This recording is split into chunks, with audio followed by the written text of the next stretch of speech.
The graves stood in a line like broken teeth against the Wyoming sky. 7 of them. 7 wooden crosses hammered into earth that refused to soften even after the rains. Each cross bore a name. Each name belonged to a lawman. Each lawman had died with a badge pinned to his chest and a lie pinned to his soul. The woman who stood before them was enormous, not fat, not soft, just built from something heavier than most people carried in their bones. She wore dusty rags that might have been a dress once, back when dresses mattered to her. Her hands hung at her sides, scarred and steady. In her right palm she held a locket, broken. The chain snapped years ago, the hinge rusted shut. But she carried it everywhere. She did not cry. She had forgotten how. Behind her the wind moved through the tall grass like a whisper, trying to become a scream. The sun bled orange across the ridge. Somewhere far below, a mound called Red Valley was waking up to another day of commerce and cruelty. She could hear the faint sounds of wagons and voices. The auction would begin soon. She turned away from the graves without saying goodbye. There was nothing left to say. She had already said it all with bullets. The walk down the ridge took 20 minutes. She moved like a shadow with weight. People who saw her from a distance often looked away, not because she was ugly, not because she was strange, but because looking at her felt like staring into a question you did not want answered. By the time she reached the edge of town, the sun had climbed higher. The heat pressed down like a hand. Red Valley was not a kind place. It was the sort of town that grew around violence and called it progress. Saloons outnumbered churches. Gambling halls outnumbered schools. And today, at the center of the main square, men gathered to buy women like livestock. The auction platform stood in the middle of the dirt road, wooden, splintered, stained with sweat and shame from 100 transactions just like this one. A crowd had already formed, men mostly, ranchers, drifters. A few merchants looking for cheap labor. They spat tobacco into the dust and laughed at jokes that were not funny. The women stood in a line off to the side. 12 of them, some young, some old. All of them wore the same expression, eyes down, shoulders hunched, waiting to be chosen or discarded, waiting for their lives to be decided by men who did not know their names and did not care to learn them. She joined the line without speaking. The other women glanced at her and then looked away quickly. She was different. They could feel it. She did not carry herself like someone who had given up. She carried herself like someone who had decided. Around her neck, covering her entire head, was a burlap sack, rough, brown, tied loosely at the base of her throat. It hid her face completely. Only her eyes were visible through 2 crudely cut holes, green eyes, the color of winter fields just before the thaw. Around her wrists were shackles, iron, old, the kind used for prisoners. But there was no chain, no guard holding the other end, just the cuffs themselves locked tight, like a warning, like she wore them by choice, like she wanted people to see them and wonder what she had done to deserve them, or what she had done while wearing them. The auctioneer climbed onto the platform. He was a fat man with a thin mustache and a voice that carried too far. He banged a gavel against the wood and shouted for attention. The crowd quieted. The auction began. One by one the women were called forward. One by one they were examined like horses, teeth checked, arms squeezed, questions asked about their strength and their willingness to work. One by one they were sold. $10, 15, 20 for the younger ones, 5 for the older. The woman in the burlap sack waited. She stood perfectly still while the others shuffled and wept. While the crowd jeered and bargained, while the sun climbed higher and the heat became unbearable. When her turn came, the auctioneer hesitated. He looked at her for a long moment, his face uncertain. Then he gestured for her to step forward. She did, slowly, her footsteps heavy on the wooden boards. Each step echoed in the sudden silence that had fallen over the square. The crowd murmured. A few men laughed nervously. Someone shouted from the back, "What's under the sack?" A face full of scars. Another voice, crueler, sharper. "Or maybe she's got the devil's eyes. Maybe that's why they covered her up." A third voice, drunker than the others, "I heard she killed her last owner, strangled him in his sleep." The auctioneer cleared his throat. He was sweating now. The morning heat was brutal, but this was different. This was the sweat of a man who sensed danger but could not name it. "This one here, gentlemen, is, well, she's a mystery. Won't speak, won't say her name, but she's strong. Look at the size of her. Good for heavy work, chopping, hauling, maybe even plowing if you got the patience to break her in." No one bid. The auctioneer tried again, his voice rising with desperation. "Come now, fellas. She's cheap. I'll start at $2. $2 for a worker who won't talk back, who won't complain, who won't run." Still nothing. The crowd shifted uncomfortably. A few men turned away, suddenly interested in the dirt at their feet. Others stared at her transfixed, like she was a wild animal behind bars. Fascinating and terrifying in equal measure. The woman stood perfectly still. She did not tremble, did not bow her head, did not beg. She just waited, like she had been waiting her whole life for this exact moment. Like this was not humiliation. Like this was preparation. And then a voice from the back of the crowd broke the silence. $3. Heads turned. The crowd parted slightly reluctantly like water around a stone. A man stepped forward. He was tall, but not imposing, lean in the way people get when they forget to eat regularly, when food becomes an afterthought to survival. He wore a faded shirt that had once been blue, now closer to gray, trousers that had seen better years. His hat was pulled low, shadowing his face, but his eyes were visible. Blue, tired, the kind of tired that does not go away with sleep, the kind that lives in the marrow. His name was Samuel Bridger. Most people called him Sam, or Doc if they remembered he used to be one, if they remembered he used to save lives instead of hiding from them. The auctioneer squinted at him, relief flooding his features. $3. "You sure about that, Doc?" "You know what they say about this one." Sam nodded. He did not look at the woman. He looked at the ground, at his boots, at anything but her. Because looking at her would make it real, would make him responsible. The auctioneer raised the gavel. $3 going once, and then another voice cut through the air, deeper, older. A voice that carried authority like a second skin, a voice that made men stand straighter and liars look away. $10. The crowd went silent, completely silent. Even the wind seemed to hold its breath. A man stepped forward from the opposite side of the square. He was older than Sam by at least 20 years. Gray hair cropped short beneath a wide-brimmed hat. Gray beard neatly trimmed. A long coat that hung open despite the heat, revealing a badge pinned to his vest. A marshal's star, tarnished but unmistakable. His face was weathered, carved by wind and hard decisions and nights without sleep. His eyes were sharp pale blue like ice over deep water, watching everything, missing nothing. His name was Graves, Marshal Graves.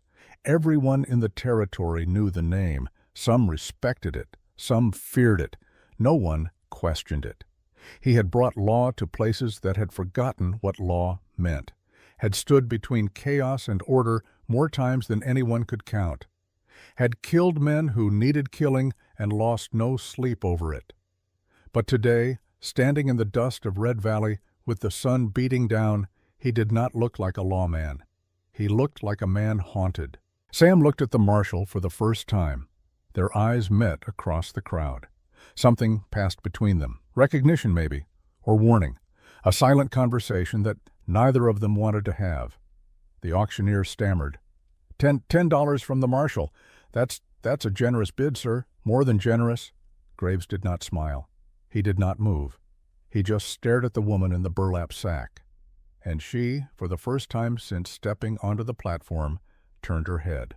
Not much, just enough. Just enough to acknowledge his presence, to let him know she saw him, knew him. The crowd watched, confused. This was not how auctions went.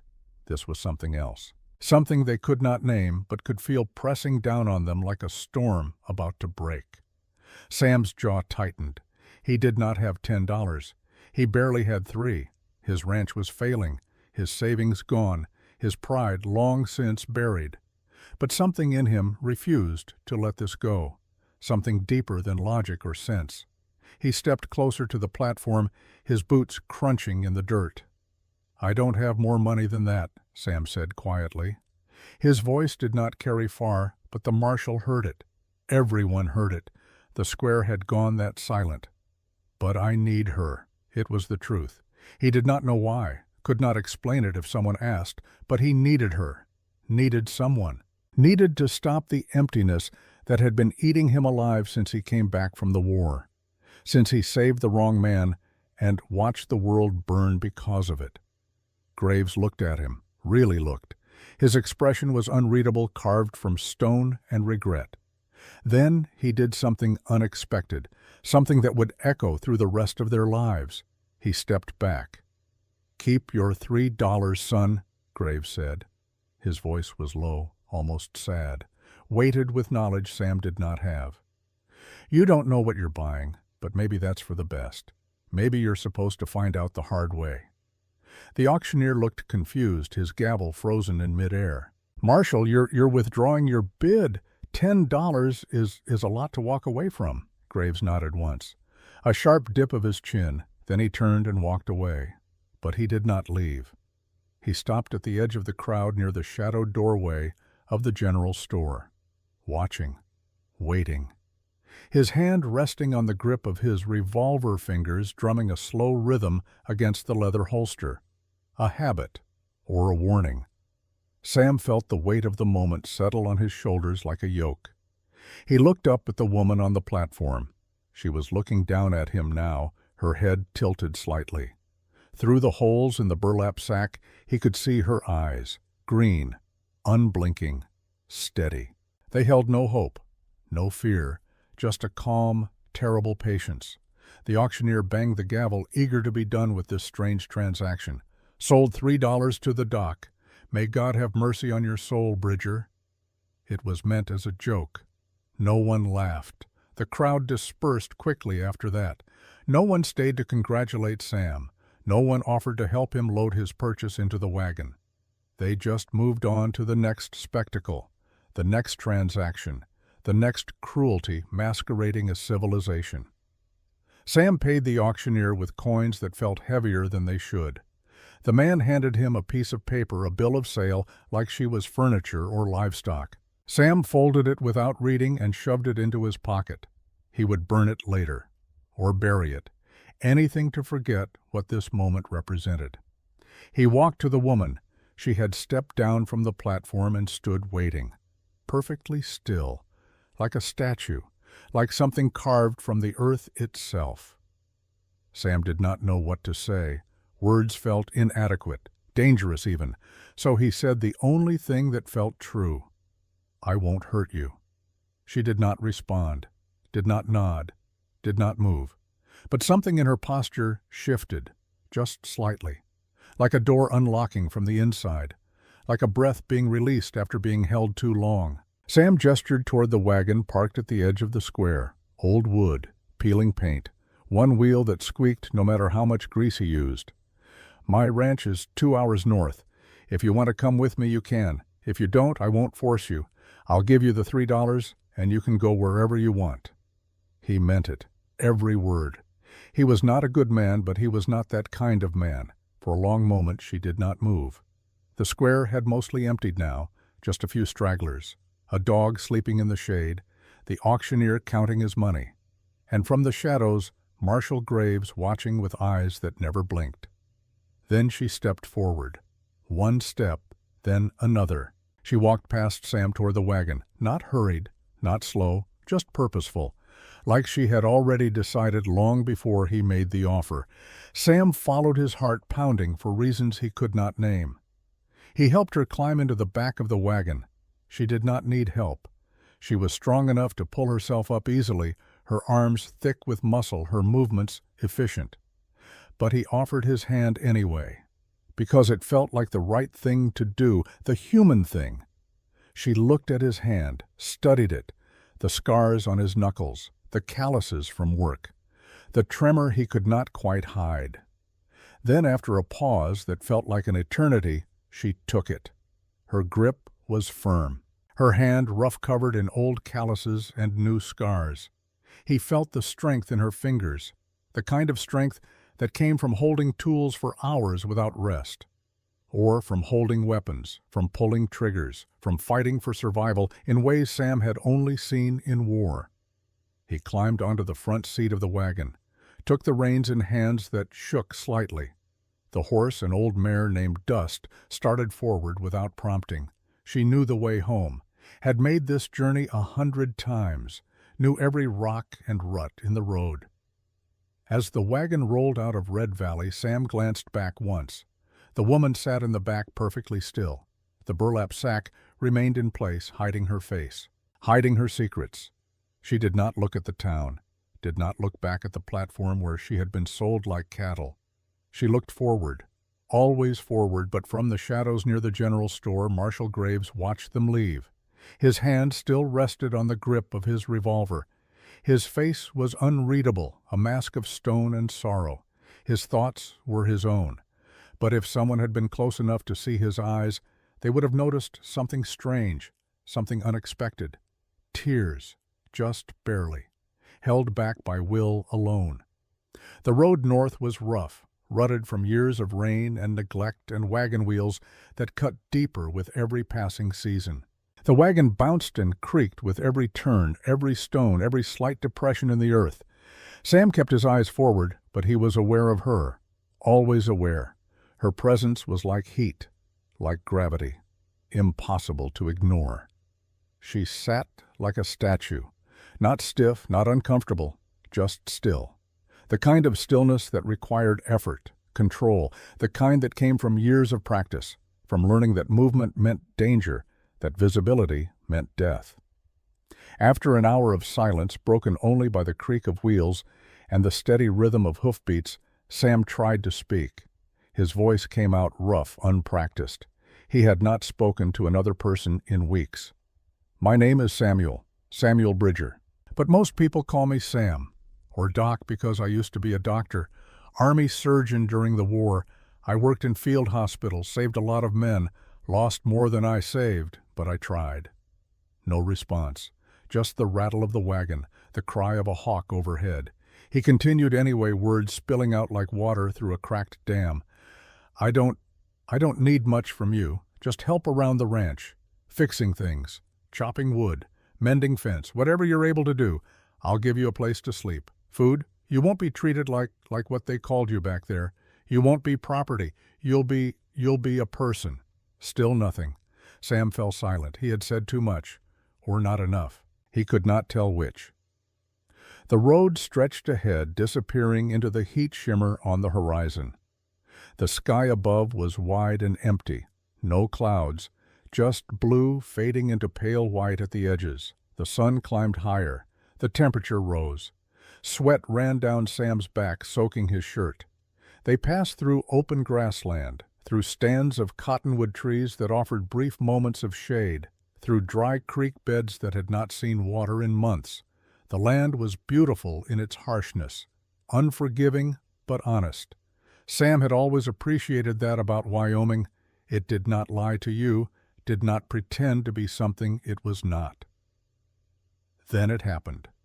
They were passing through a narrow canyon. Walls of red rock rose on either side, ancient and weathered, striped with layers of sediment that told stories older than memory.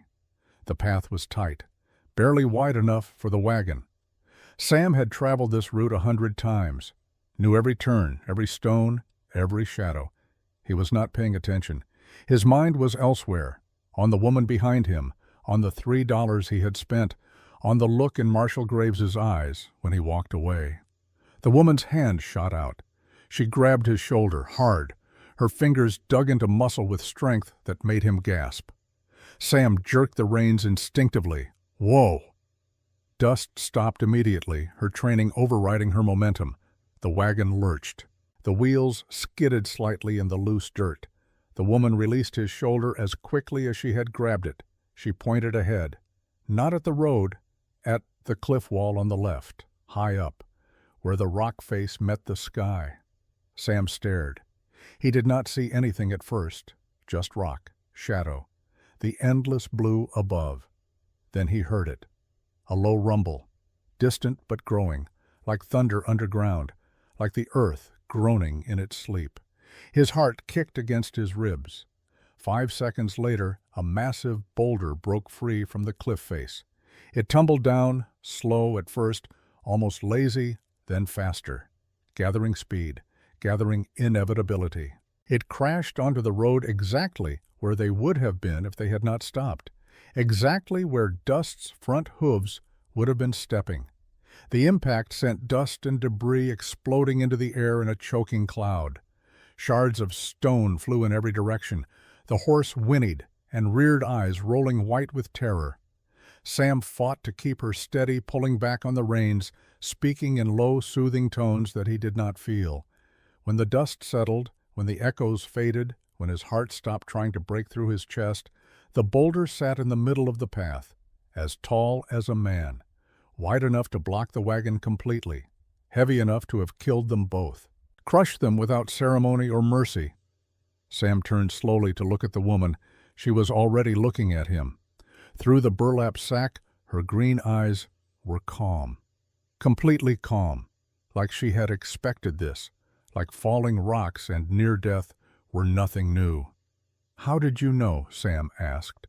His voice was shaking now, not from fear, from something bigger than fear, from awe, from the sudden terrible understanding that he knew nothing about this woman, that she was not what he thought, not who he assumed. She did not answer.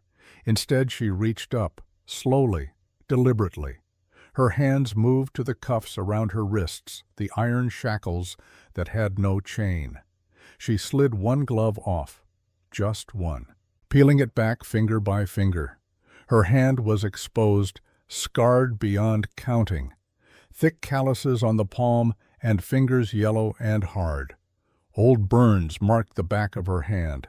New cuts crossed the knuckles. This was not the hand of someone who had been sold into servitude.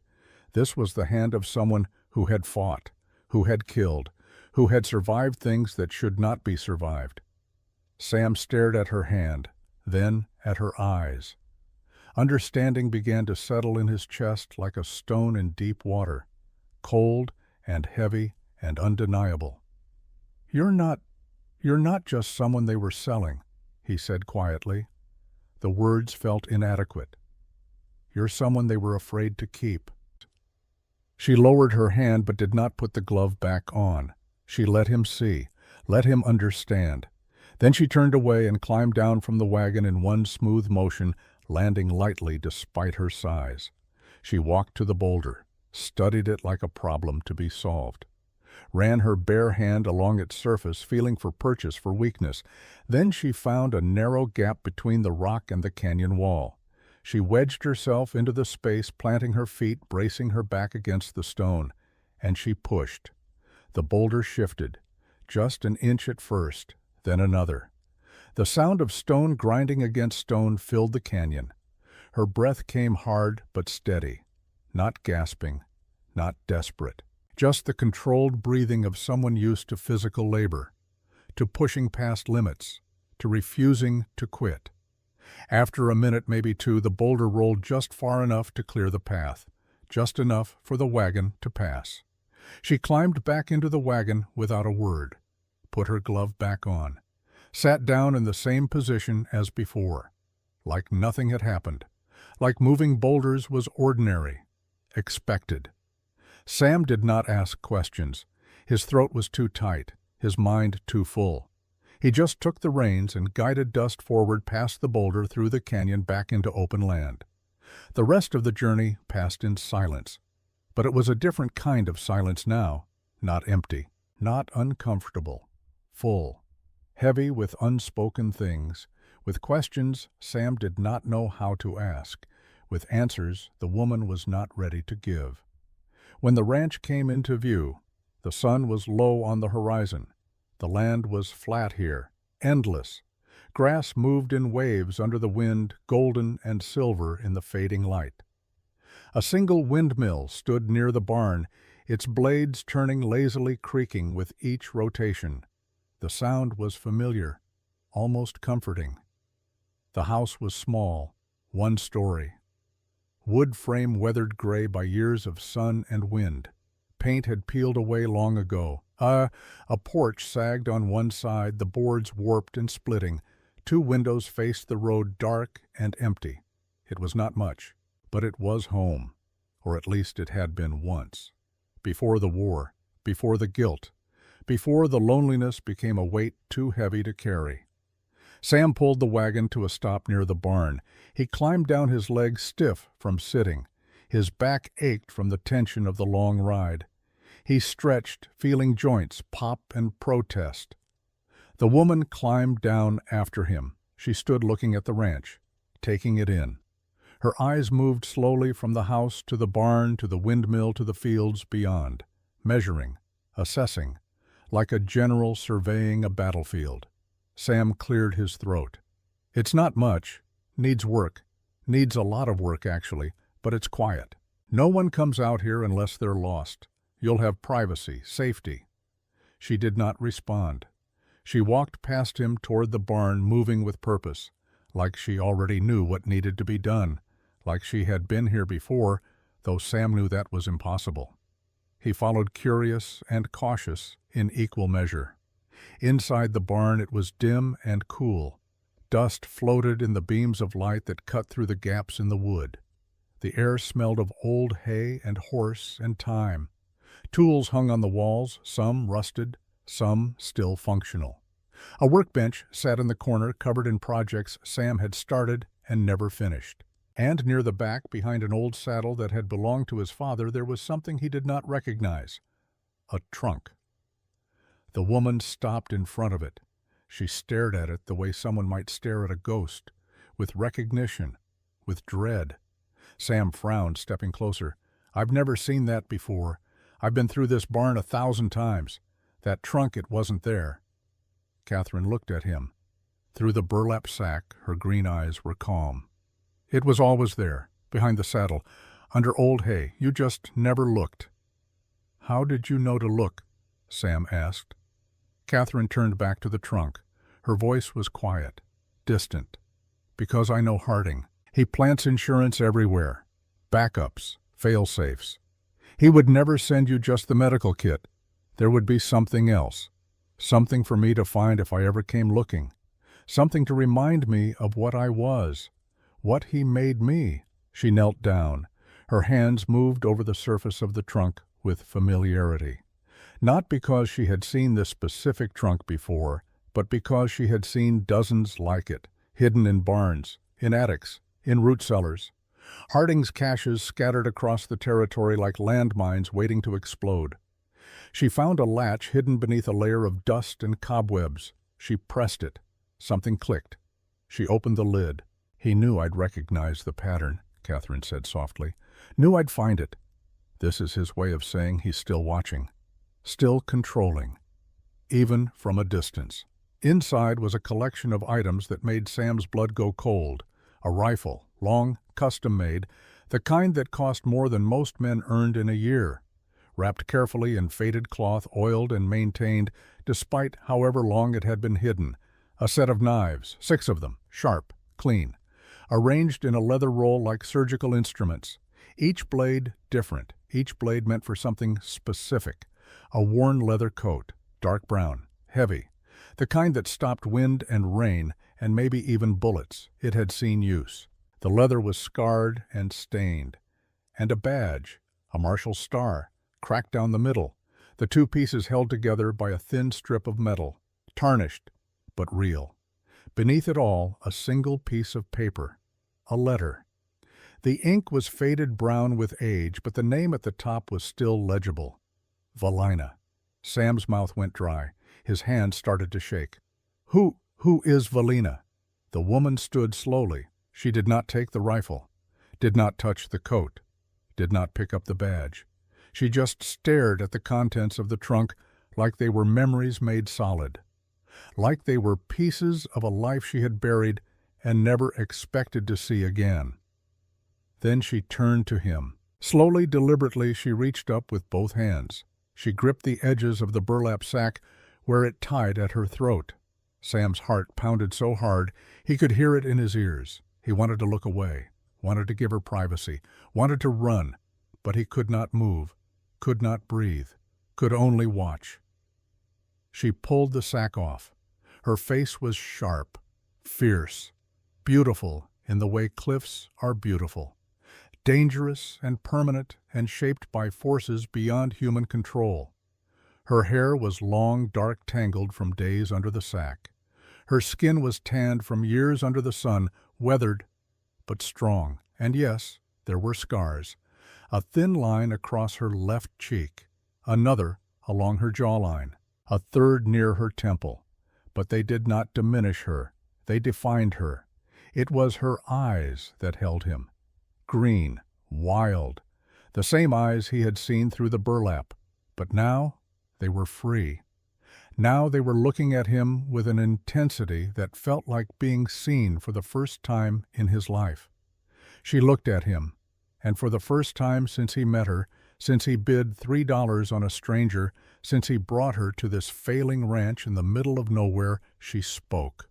One word, clear and quiet and full of weight that could crush mountains. "Jimmy!" Sam staggered back. His legs hit the workbench. He gripped the edge to keep from falling. His vision blurred. The barn spun. His mouth opened. No sound came out. Just air. Just shock. She stepped closer. Her voice was steady, controlled, like she had practiced this moment 1,000 times in her head. "You don't remember me. I know you don't. It's been too long. I've changed too much. But I remember you, Jimmy. I remember everything." Sam's mind raced, searching, digging through years of buried memories, the war, the patience, the faces. So many faces, so much blood, so much death. But this was not that. This was before. This was something older, something from the life he had before the war changed him, before he became the man who saved the wrong person and let the world burn because of it.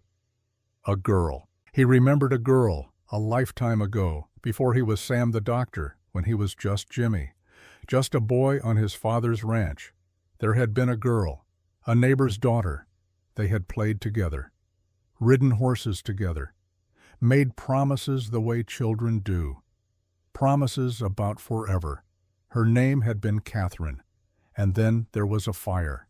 He remembered the fire, remembered the smoke visible for miles, remembered riding with his father to help, remembered finding nothing but ash and bodies, remembered being told everyone was dead, the whole family, including her. But here she stood, Catherine. The name came out like a prayer or a curse. He was not sure which, maybe both.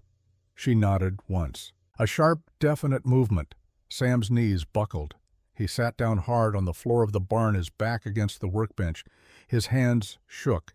His whole body shook. You were, they said you died. In the fire. They said everyone died." "They lied," Catherine said. Her voice was calm, too calm.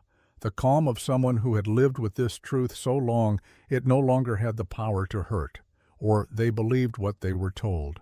Either way, I didn't die. I just stopped being who I was. Sam looked up at her. His vision blurred with tears he had not cried in years. "What happened to you? Where have you been? Why didn't you find me?" Catherine's expression did not change. But something flickered in her eyes, something old and sharp and full of pain that had calcified into something harder, something that could cut. "I'll tell you," she said. "But not tonight. Tonight I just need to breathe. I need to stand in one place and know that no one is coming to kill me, that no one is hunting me, that I can sleep without a gun in my hand. Can you give me that, Jimmy, one night where I don't have to be what I became?" Her voice cracked on the last word. Just slightly.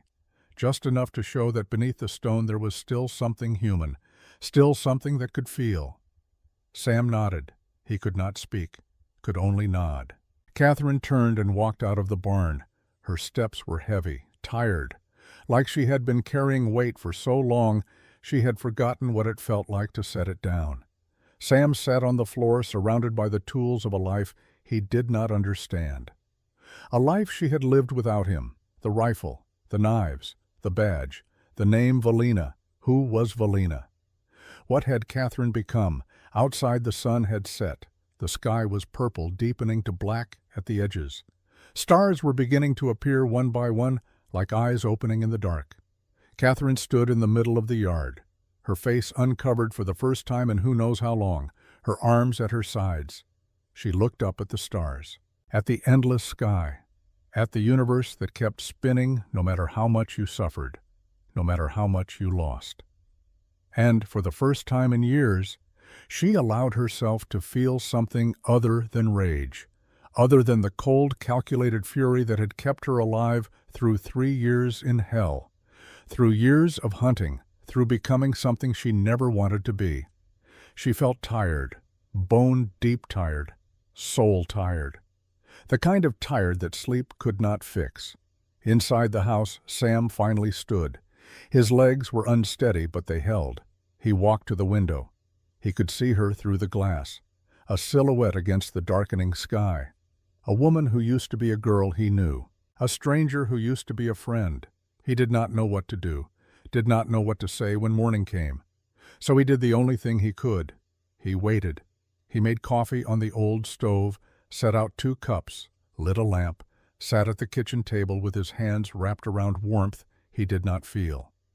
And outside, beneath the stars, Catherine whispered a name she had not spoken in 10 years, a name that belonged to a boy who had become a man, a name that reminded her of who she used to be before the world broke her and reshaped her into something else. Jimmy. Then she closed her eyes, and the weight of silence, the terrible burden of secrets carried alone, finally began to lift. Just a little, just enough to breathe. The nightmare came like it always did, sudden, violent, without mercy. Sam was back in the field hospital. The tent walls rippled in the wind, canvas snapping like rifle shots. The air was thick with the smell of blood and gangrene and death that could not be washed away no matter how much carbolic acid they used. Screams echoed from every direction, layered on top of each other until they became a single sustained note of human suffering. Men calling for their mothers, for God, for anyone who would listen, for anyone who could make it stop. He stood over the operating table, his hands covered in blood. So much blood. It soaked through his apron, heavy and warm, dripped onto the dirt floor in steady rhythm, made everything slippery, made everything impossible, made him question whether he was saving lives or just prolonging suffering. On the table was a man, a colonel, Union blue, but that did not matter anymore. Not here, not when someone was dying and you had the skill to stop it. The man had taken shrapnel to the chest, close to the heart, close enough to kill if Sam made one wrong move, one miscalculation, one moment of weakness. But Sam's hands did not shake. They never shook during surgery, only after. Only when he was alone and the adrenaline wore off and he remembered that he was just a man playing God with a scalpel and thread. The colonel's face was pale lips turning blue from blood loss, but his pulse was strong, stronger than it had any right to be. This one would live. Sam was certain of it. He could see it in the wound pattern, in the placement of the metal, in the colonel's iron will that radiated even through unconsciousness.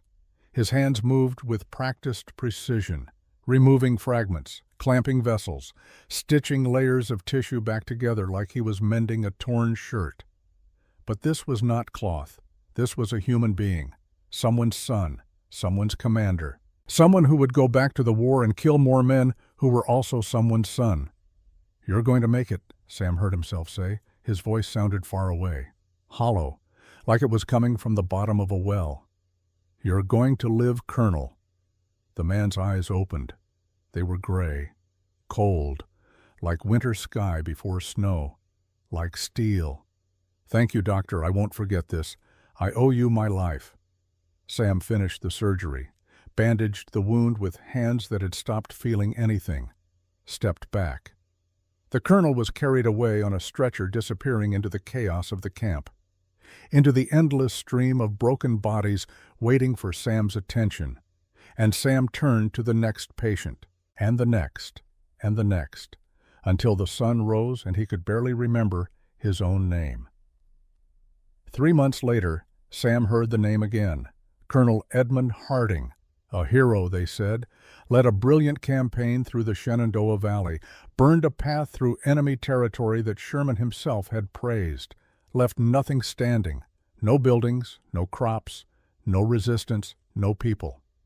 They did not say how many of those people were civilians, how many were women with children in their arms, old men who could not fight, families hiding in basements.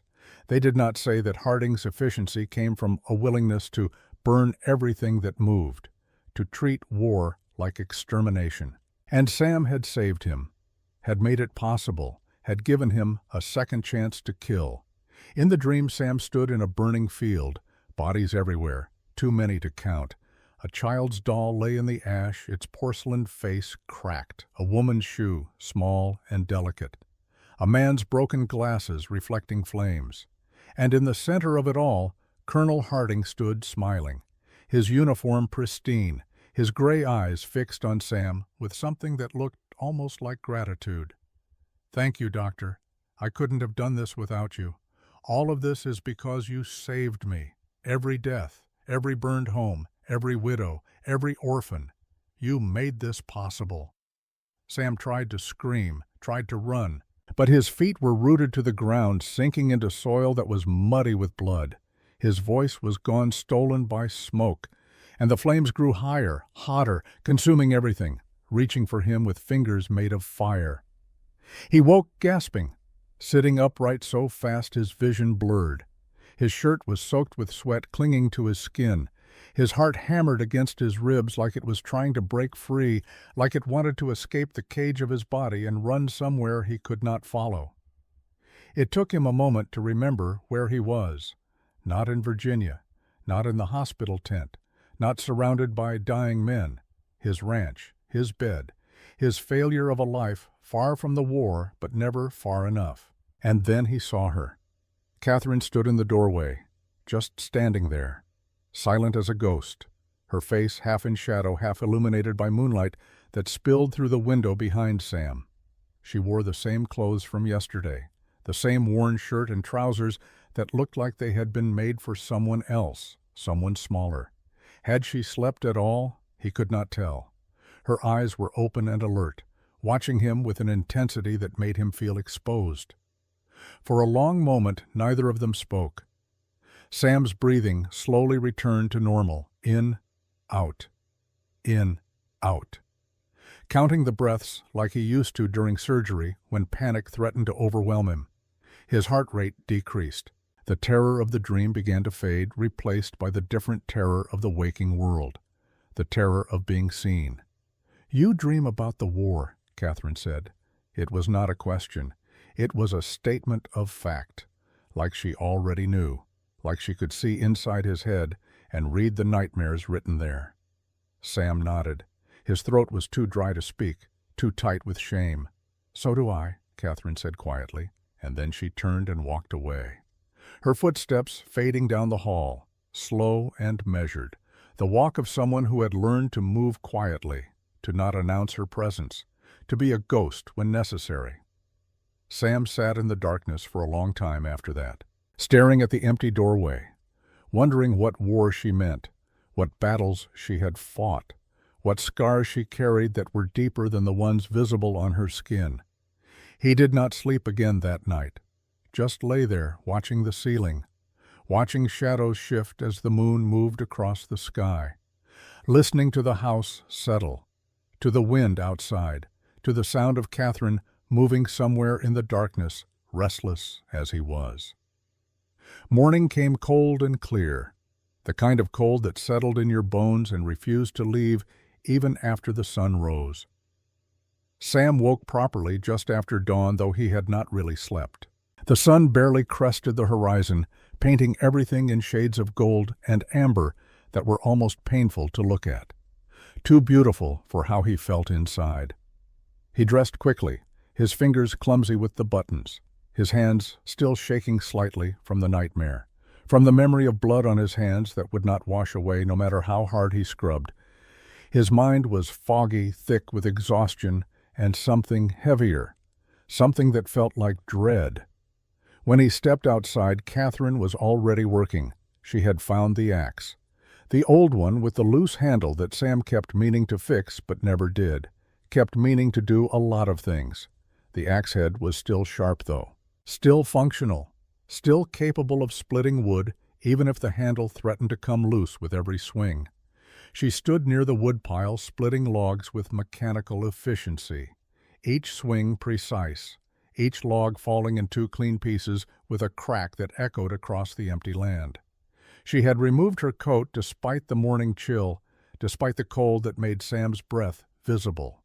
Her arms were bare muscles moving beneath scarred skin. Thick arms, strong. The arms of someone who had done hard labor, who had fought, who had survived. She worked without pause, without apparent effort, like she could do this forever, like the physical work was meditation or punishment or both. Sam watched for a moment from the porch, watched the way she moved, the rhythm of it. Up, down, split, stack. Up, down, split, stack. Never breaking the pattern. Never stopping to rest. There was something hypnotic about it, something almost violent in its efficiency. He walked to the barn to feed Dust and check the other animals. 2 chickens that barely laid any more their best years behind them, a goat that had gone half wild that only let Sam approach on good days, the remnants of a working ranch that had stopped working years ago when Sam stopped caring, when survival became automatic and living became something else entirely. The barn was dim and cool inside. It smelled of hay and horse and old leather and time. Sam moved through his morning routine mechanically. Feed, water, check for injuries, the same tasks he had done every morning for 3 years. Tasks that required no thought, that let his mind wander to places he tried not to go. When he came back outside, Catherine had stopped. She stood with the axe resting on the ground, both hands on the handle, her head bowed, breathing steady, not tired, not gasping for air, just still. Like she was listening to something only she could hear, or trying not to hear something that would not stop. "You didn't have to do that," Sam said. His voice sounded strange in the morning quiet, too loud, too intrusive. "I know," Catherine said. She did not look at him, kept her eyes on the ground, on the wood chips scattered around her feet. "But I don't know how to sit still anymore. Sitting still means thinking. Thinking means remembering. Remembering means going back to places I can't afford to go back to." She paused. Her grip tightened on the axe handle. Her knuckles went white. "So I work," she continued. "I move. I do something. Anything. Because motion is survival. And if I stop moving, I'm afraid I'll realize I don't know how to be alive anymore, only how to survive." Sam understood, more than she knew. He had spent the last 3 years doing the same thing, trying not to think, trying not to remember. It was why his ranch was falling apart, why he lived alone, why he spoke to no one unless absolutely necessary, why he had bought a stranger at an auction rather than face his own emptiness. Thinking was dangerous. Remembering was worse. "There's coffee inside," Sam said quietly, "and I can make breakfast. Not much. Just eggs and bread, but it's something. It's warm." Catherine finally looked at him. Her green eyes were clearer in the morning light, less wild than yesterday, less like an animal looking for escape routes, more human, more present.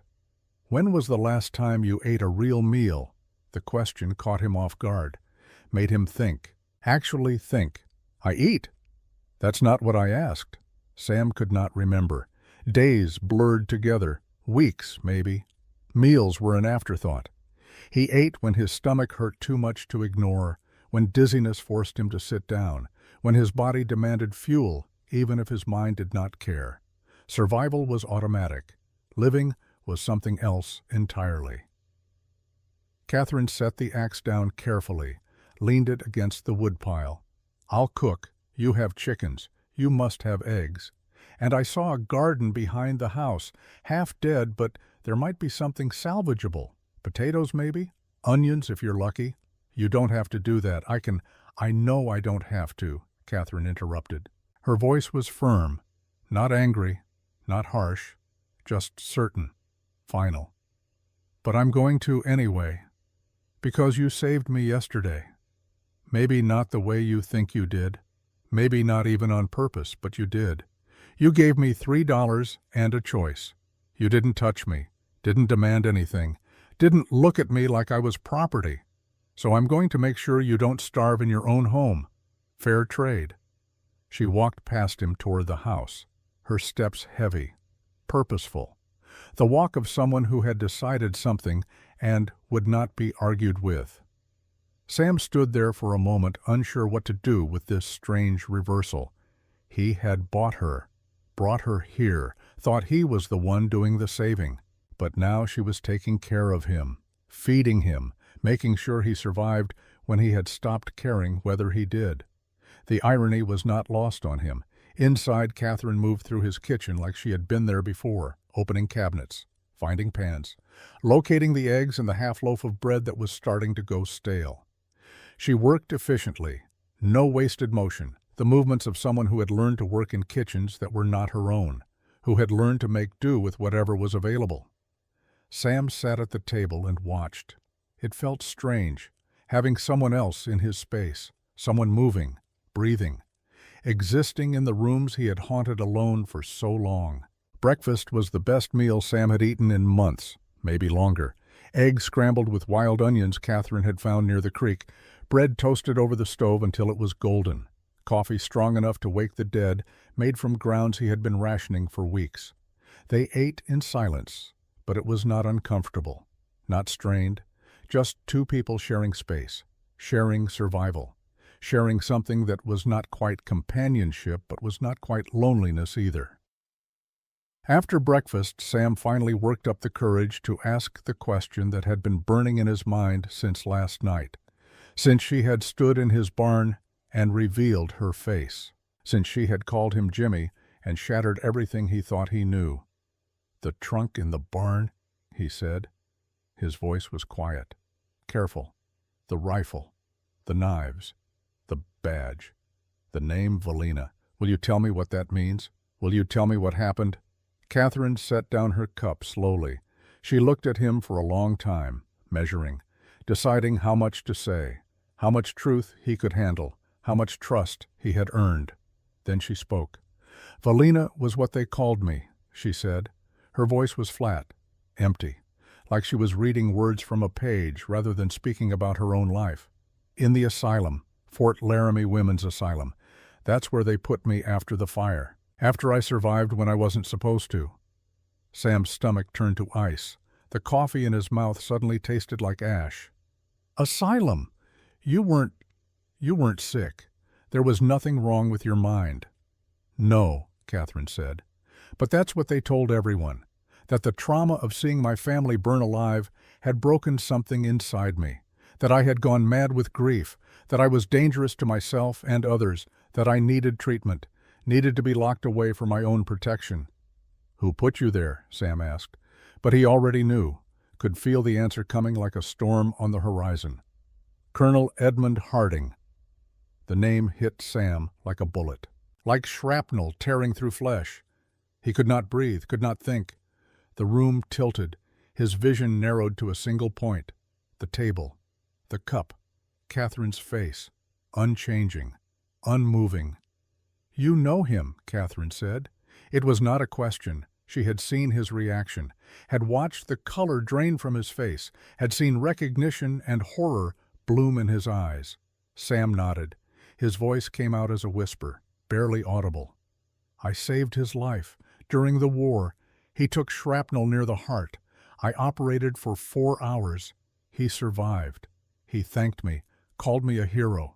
Catherine sat perfectly still, but her hands resting on the table curled into fists, slow, deliberate, like she was physically holding something back, rage maybe, or grief, or both. "He's the one who killed my family," she said, each word precise, controlled. "Him and his men, and Marshal Graves. They wanted our land, prime grazing territory, water rights, access to the railroad line they were planning to build through the valley. My father wouldn't sell. Said the land had been in our family for 2 generations. Said no amount of money was worth giving that up." She paused, took a breath that shook slightly, continued.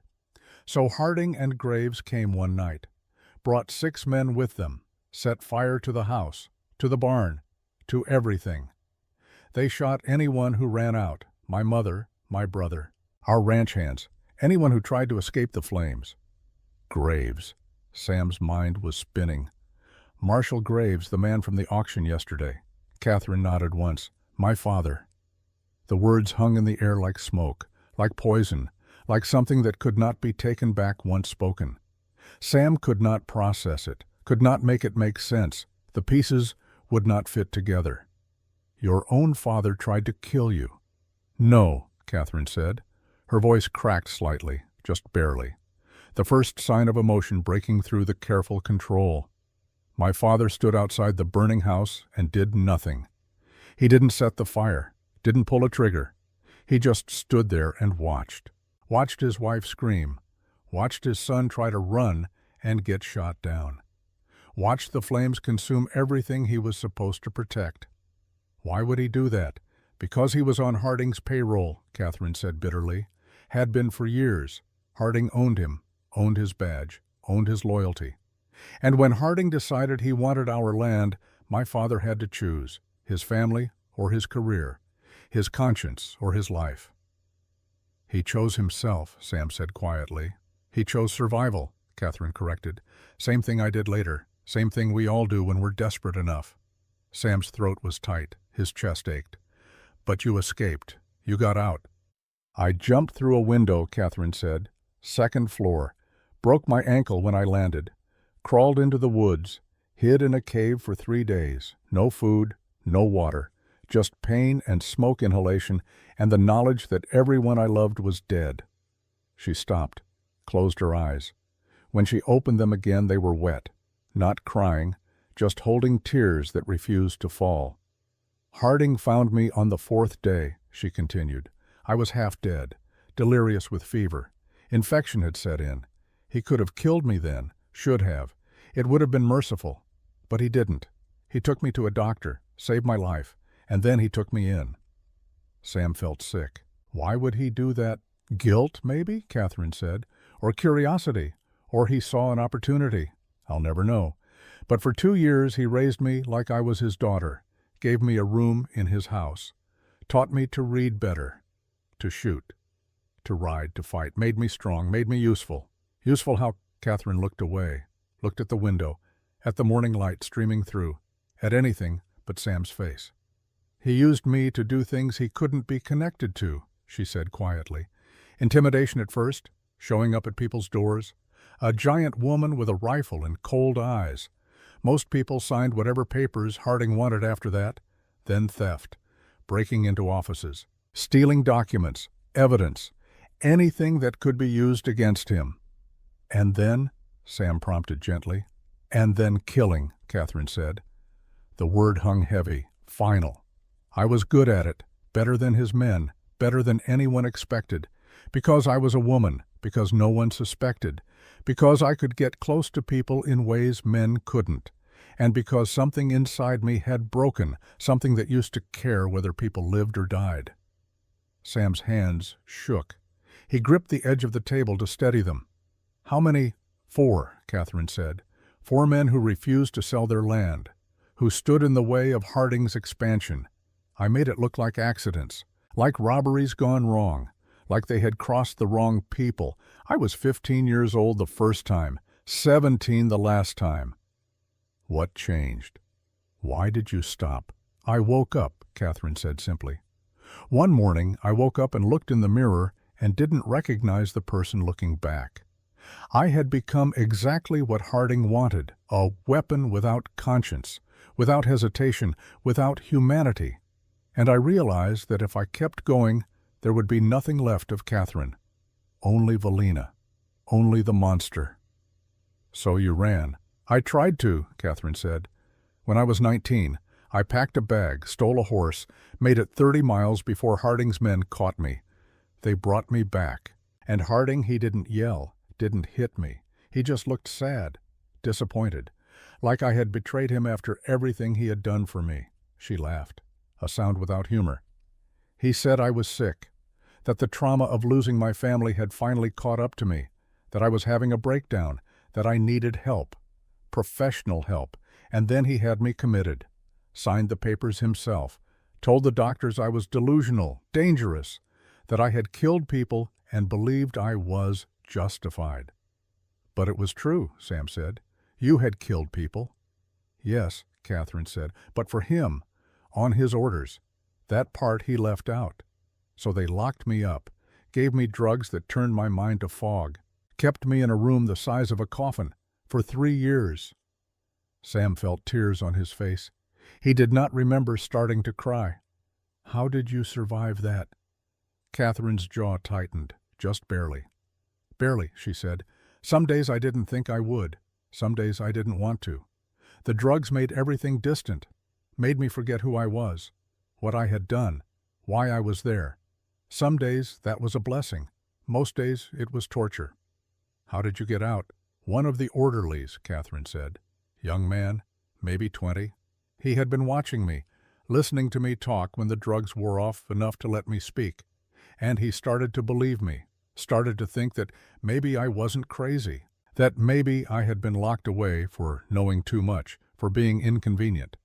He helped you escape. He gave me keys one night, told me when the guards changed shifts, told me which gate was least watched. And I walked out, took nothing but the clothes I was wearing, the shackles on my wrists because I couldn't find the key for those. And then I disappeared. And the badge, the rifle. How did you become Valina? Catherine was quiet for a long moment. When she spoke again, her voice was different, harder, colder. I decided that if Harding had turned me into a killer, I would be a killer. But on my terms, for my purpose. So I started hunting the men who worked for him, the corrupt lawmen, the hired guns, the ones who had helped him build his empire on stolen land and murdered families. I found them one by one, and I killed them. 7 men, Sam said, remembering the graves on the ridge, 7 crosses. 7 men, Catherine confirmed. Each one deserved it. Each one had blood on his hands. I made sure of that, did my research, watched them, confirmed what they had done before I pulled the trigger. And the shackles?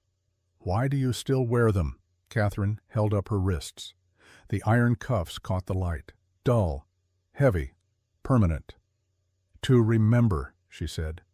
1 cuff for each man. I was going to add a chain when I killed the 7th. Link them together. Wear my sins like jewelry. But I never did. Why not? Because the 7th man was supposed to be Harding, Catherine said. I had tracked him down, had him in my sights, could have ended it, should have ended it, but I couldn't pull the trigger. Why, Catherine met his eyes. Because I realized that killing him wouldn't bring them back, wouldn't undo what happened, wouldn't make me Catherine again. It would just make me exactly what he had created. A killer and nothing else. A weapon without purpose once the target was gone. So you stopped, Sam said. So I stopped, Catherine agreed. I turned myself in at the auction, let them cover my face. Let them put me on that platform. Let them treat me like property. Because I thought maybe if I could be owned by someone ordinary, someone kind, someone who didn't know what I was, maybe I could find a way back to being human. And then I bought you for $3, Sam said. And then you bought me for $3, Catherine repeated, with honest eyes and shaking hands and a loneliness I recognized because I carry the same thing. And I thought maybe, just maybe, This could be a new start. They sat in silence after that. The morning stretched long. The coffee grew cold. Outside birds sang. The wind moved through grass. The world continued like nothing had changed. Like two broken people had not just laid their souls bare at a kitchen table in the middle of nowhere. Finally, Sam spoke. "Harding sent me something, after the war, a medical kit, expensive, beautiful, to thank me for saving his life. I never opened it, couldn't bear to. It's been sitting in my supply room for 3 years. Catherine looked at him sharply. "You still have it?" "Yes." "We need to open it," she said. "Now." "Why, because Harding doesn't do anything without a reason," Catherine said. She stood up quickly, urgently. "If he sent you something, especially something expensive, it's because he wants you to have it, or because he's hiding something in it. Either way, we need to know what it is." Sam stood too, his legs unsteady, his mind racing. "You think there's something in the kit?" "I think Harding is always 3 moves ahead," Catherine said. "And I think he sent you that kit for a reason we need to understand, before he comes for it. Before he comes for us." The medical supply room was small, barely more than a closet off the back of the house. Sam had not opened the door in over a year, maybe longer. He avoided this room the way some people avoided graveyards. Too many memories, too much guilt. Inside were remnants of his previous life. Bandages yellowed with age, bottles of carbolic acid, the liquid evaporated to sludge. Surgical instruments he would never use again, rusted from neglect. And in the back corner, on a high shelf, a wooden box with brass corners, sealed, untouched, perfect. Sam carried it to the kitchen table with hands that shook, set it down carefully. The wood was dark walnut, well made, expensive, the kind of box that held important things, precious things. Catherine stood beside him. Her breathing had changed, faster, shallower, like she was preparing for something, like she knew what was coming. Sam opened the latch. It clicked softly. He lifted the lid.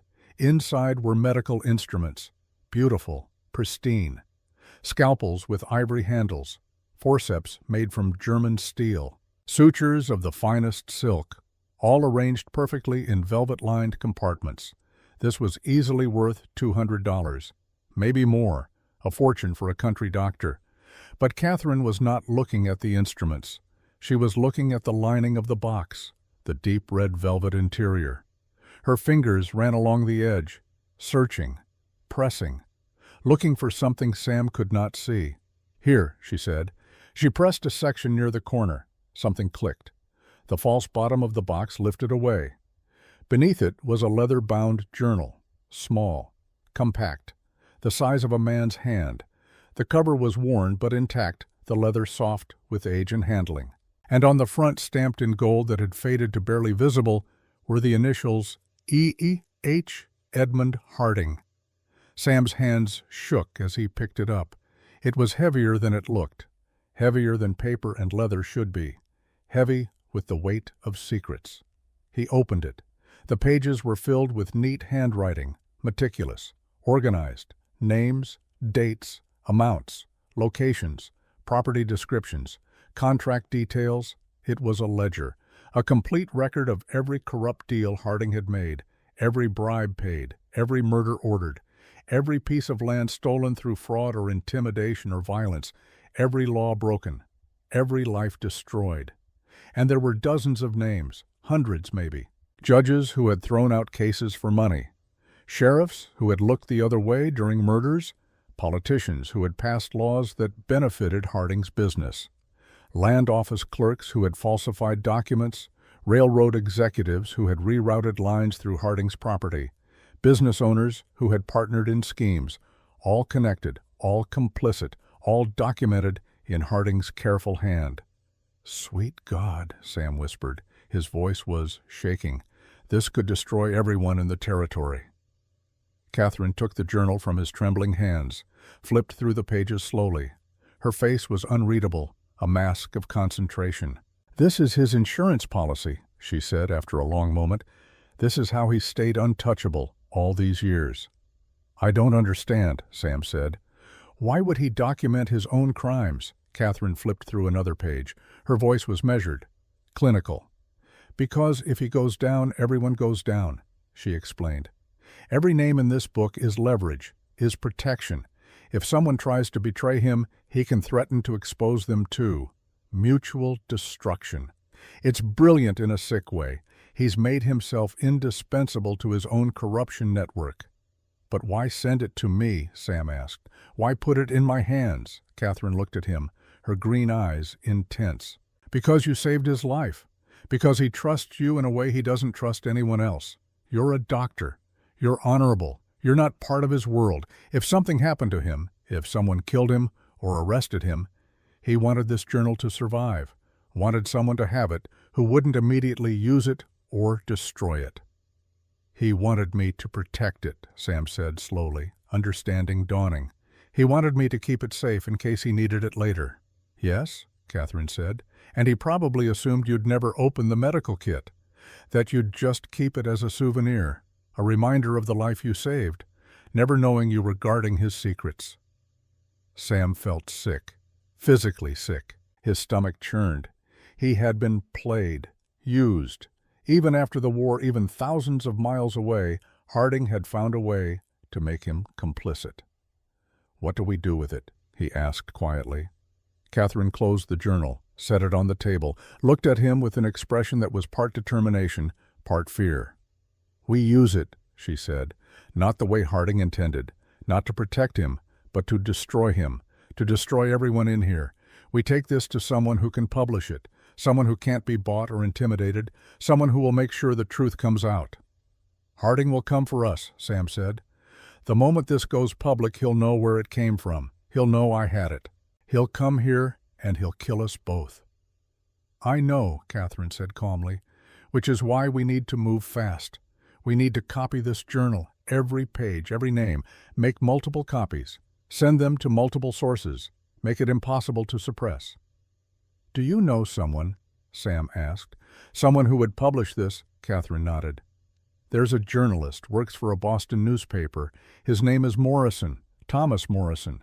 He tried to expose Harding years ago but couldn't get proof, couldn't get sources to talk. Everyone was too afraid. But if we give him this, if we give him documented evidence in Harding's own handwriting, he'll run with it. He'll stake his career on it. How do we get it to him? Sam asked. Boston is weeks away by train. We send copies, Catherine said. Telegraph the story first. Send physical copies by 3 different routes. Make sure at least one gets through. And we do it fast. Today, if possible. Tomorrow at latest.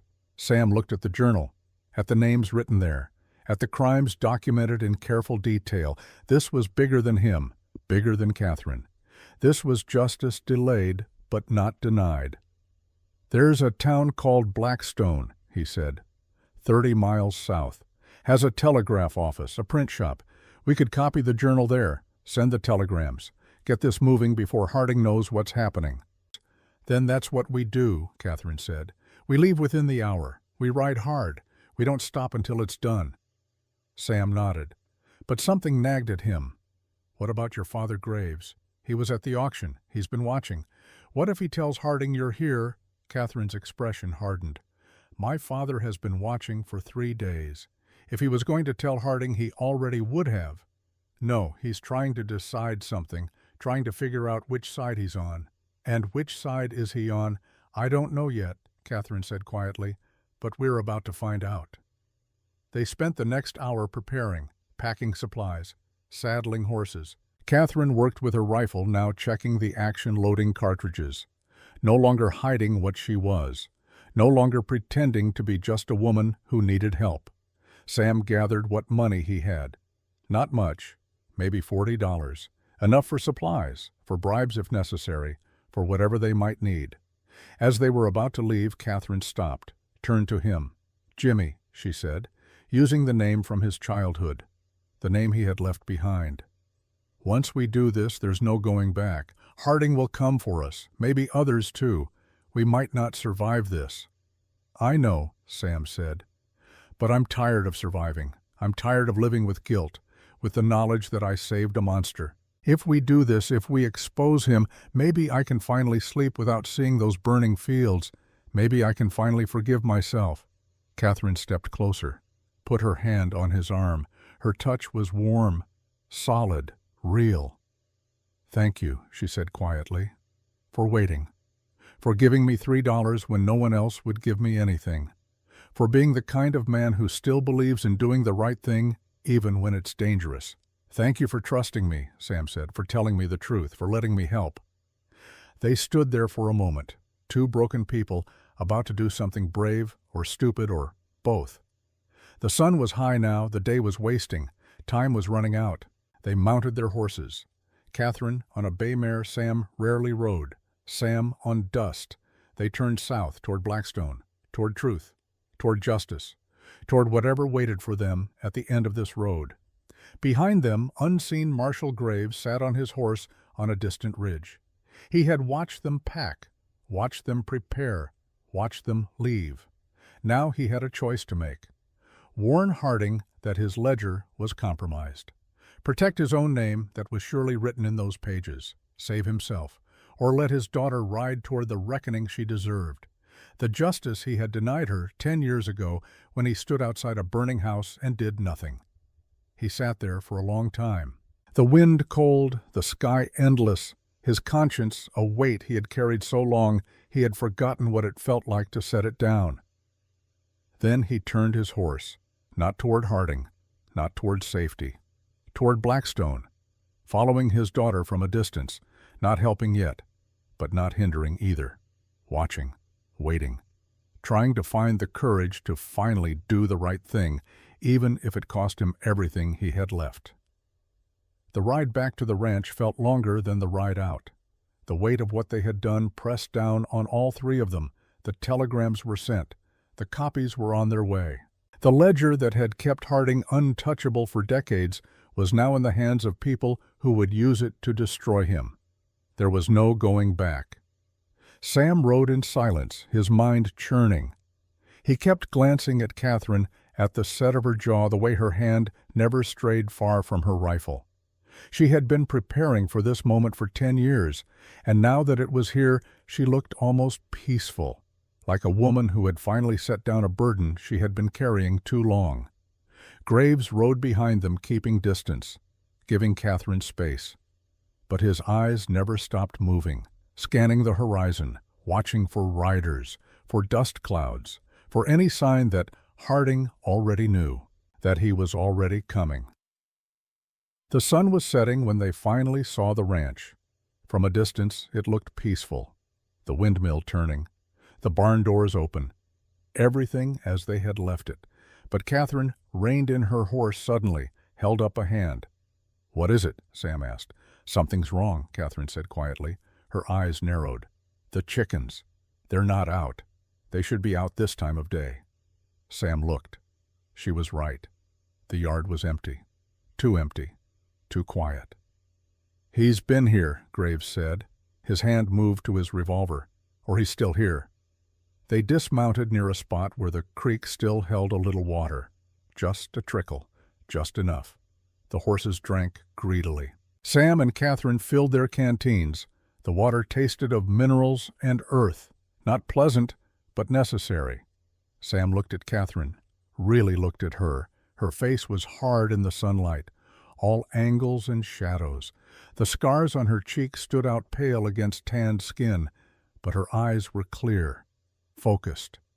She looked like someone who had made peace with what was coming, who had accepted that this might be her last day and decided it was worth it anyway.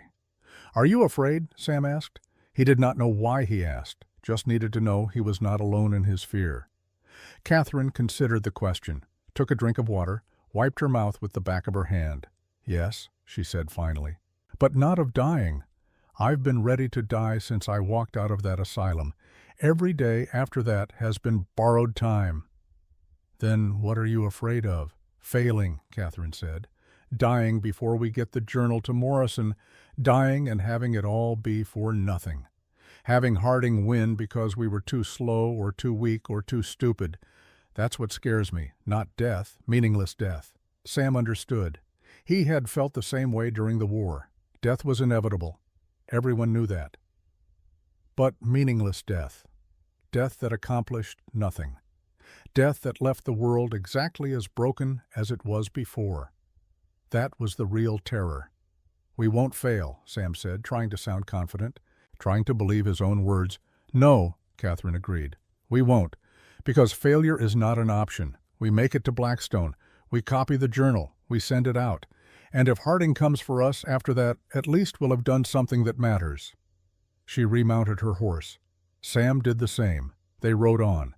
The sun was directly overhead when they saw the rider, a single figure on the ridge behind them, too far away to identify, but close enough to be following, close enough to be a threat. Catherine saw him first. Her hand went to her rifle. "We have company." Sam turned in his saddle, squinted against the glare. One rider? Could be coincidence. Could be someone heading the same direction.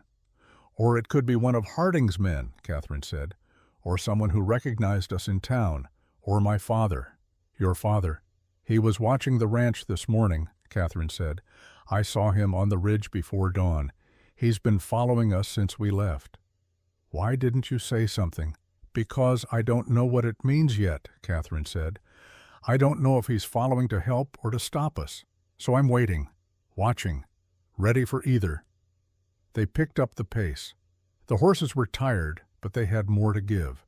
The rider behind them kept the same distance, not closing, not falling back, just maintaining, like a predator pacing prey, or a guardian maintaining watch. Blackstone appeared on the horizon 2 hours later, a small town, maybe 300 people, one main street lined with wooden buildings that had seen better days, a church at one end, a saloon at the other, everything in between devoted to commerce and survival. There was a bank, a general store, a boarding house, a blacksmith, and, critically, a print shop with a telegraph office attached. Sam and Catherine rode straight to the print shop, dismounted, tied their horses to the rail outside. The street was quiet. A few people moved about their business. A woman carrying a basket, 2 men loading a wagon, a dog sleeping in the shade. Normal life. Oblivious life. Life that had no idea what was about to happen. Inside the print shop, the air smelled of ink and paper and machine oil. A man stood at a large printing press adjusting something. He was middle-aged, balding, ink-stained hands. He looked up when they entered. His eyes went immediately to Catherine, to her size, to the way she moved, to the rifle she carried. "Help you folks?" he asked. His voice was cautious, polite, but wary. "We need to make copies of a document," Sam said. He pulled the journal from his coat, set it on the counter. "Multiple copies, as many as you can make in the next few hours, and we need to send telegrams, several of them, to different locations." The printer looked at the journal, looked at Sam, looked at Catherine.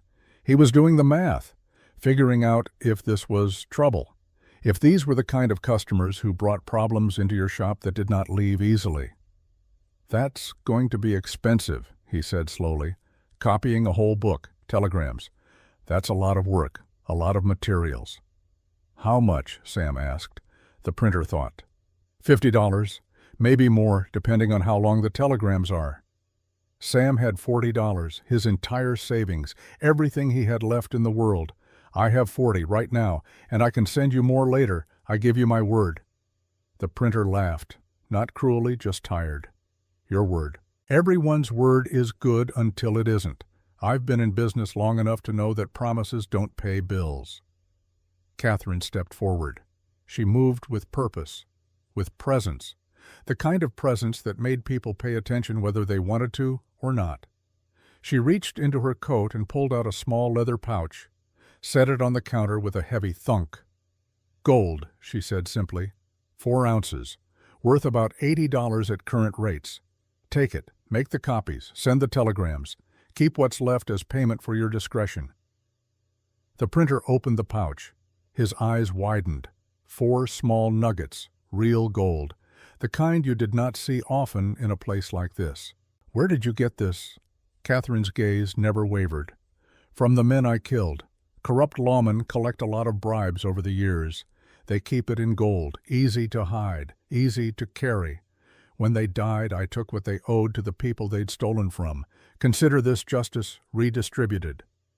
The printer's face went pale. He looked at Sam, at Graves, at Catherine's unwavering eyes. "You're serious," he whispered. "Completely," Catherine said. "Now, how fast can you work?" The printer looked at Sam, at Catherine, at the gold, at the journal. He was still doing the math. But now the equation had changed. Now there was real money on the table, real incentive to look the other way and do the work. "Fine," he said. "But if this brings trouble to my door, that gold won't be enough to fix it." "If this brings trouble to your door, you'll be the least of anyone's worries," Catherine said. "Now, how fast can you work?" The printer got to work. He was good at his job, efficient. He set up the press, made plates from the pages of the journal, started printing. The machine clacked and thumped, rhythmic, hypnotic. Sheets of paper came out covered in Harding's neat handwriting. Names, dates, crimes, all reproduced in black ink on white paper. While he worked, Sam and Catherine composed the telegrams. They kept them short, factual, direct, to Thomas Morrison at the Boston Herald. "Have documented evidence of land fraud and murder by Colonel Edmund Harding, full ledger in his handwriting, copies being sent by post and courier. Stand by for story of the decade, S. Bridger, Wyoming Territory." To the territorial governor, enclosed evidence shows systematic corruption in land office and law enforcement, multiple murders, request immediate investigation, anonymous.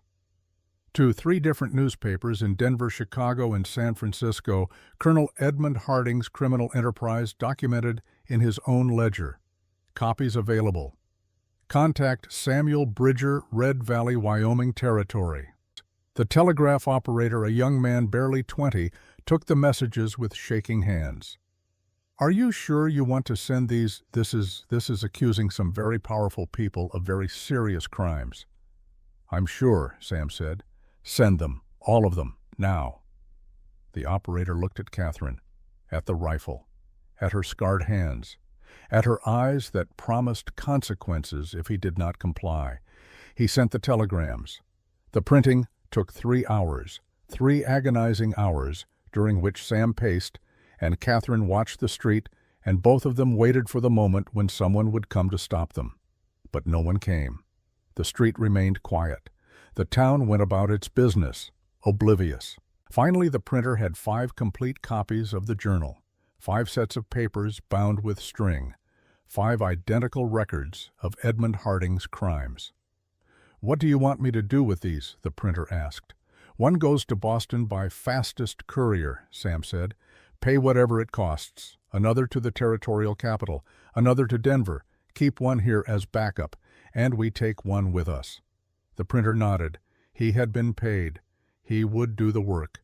But his face said he knew this was dangerous, that these papers were dynamite, that everyone who touched them was taking a risk.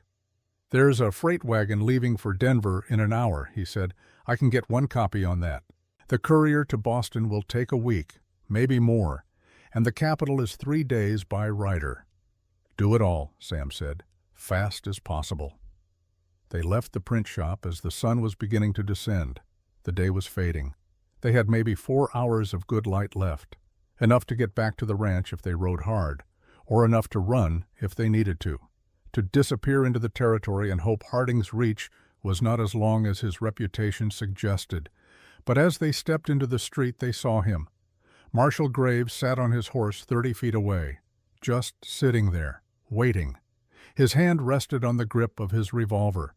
His face was weathered stone, unreadable, his eyes fixed on Catherine. Catherine's hand went to her rifle, not drawing, not yet, just ready. "Father?" "Catherine," Graves said. His voice was rough, like he had not spoken in days. "I wondered if you'd recognize me after all these years?" "Hard to forget the man who let my mother burn," Catherine said. Her voice was cold, sharp, like a blade wrapped in ice. Graves flinched. Actually flinched, like the words had hit him physically. I didn't I didn't know he was going to set the fire. I thought he would just make an offer, apply pressure. I didn't know." "You knew enough," Catherine said. "You knew he was willing to kill for what he wanted. You knew he owned you, and you stood there and did nothing while people died, while your family died." "I know," Graves said. His voice broke, just slightly, just enough to show that beneath the stone there was still something human, still something that could feel. "I know what I did, what I didn't do. I've known for 10 years, haven't slept right since, haven't looked in a mirror without seeing a coward looking back." "So why are you here?" Catherine asked. "To stop us, to warn Harding, to save yourself." Graves was quiet for a long moment. The street around them had gone silent. People had noticed, had stopped to watch, the marshal and the giant woman with the rifle, the tension thick enough to cut. "I'm here," Graves said finally, "to do what I should have done 10 years ago. I'm here to help you finish it." Catherine laughed. A sound without humor, without joy. "Help you want to help now?" "After everything, yes," Graves said. "I know I don't deserve forgiveness. No, I'll never have it. But I can still do the right thing, even if it's too late, even if it costs me everything." "It will cost you everything," Sam said, speaking for the first time. "Your badge, your reputation, probably your life. Harding doesn't forgive betrayal." "I know," Graves said. He looked at Sam now, really looked.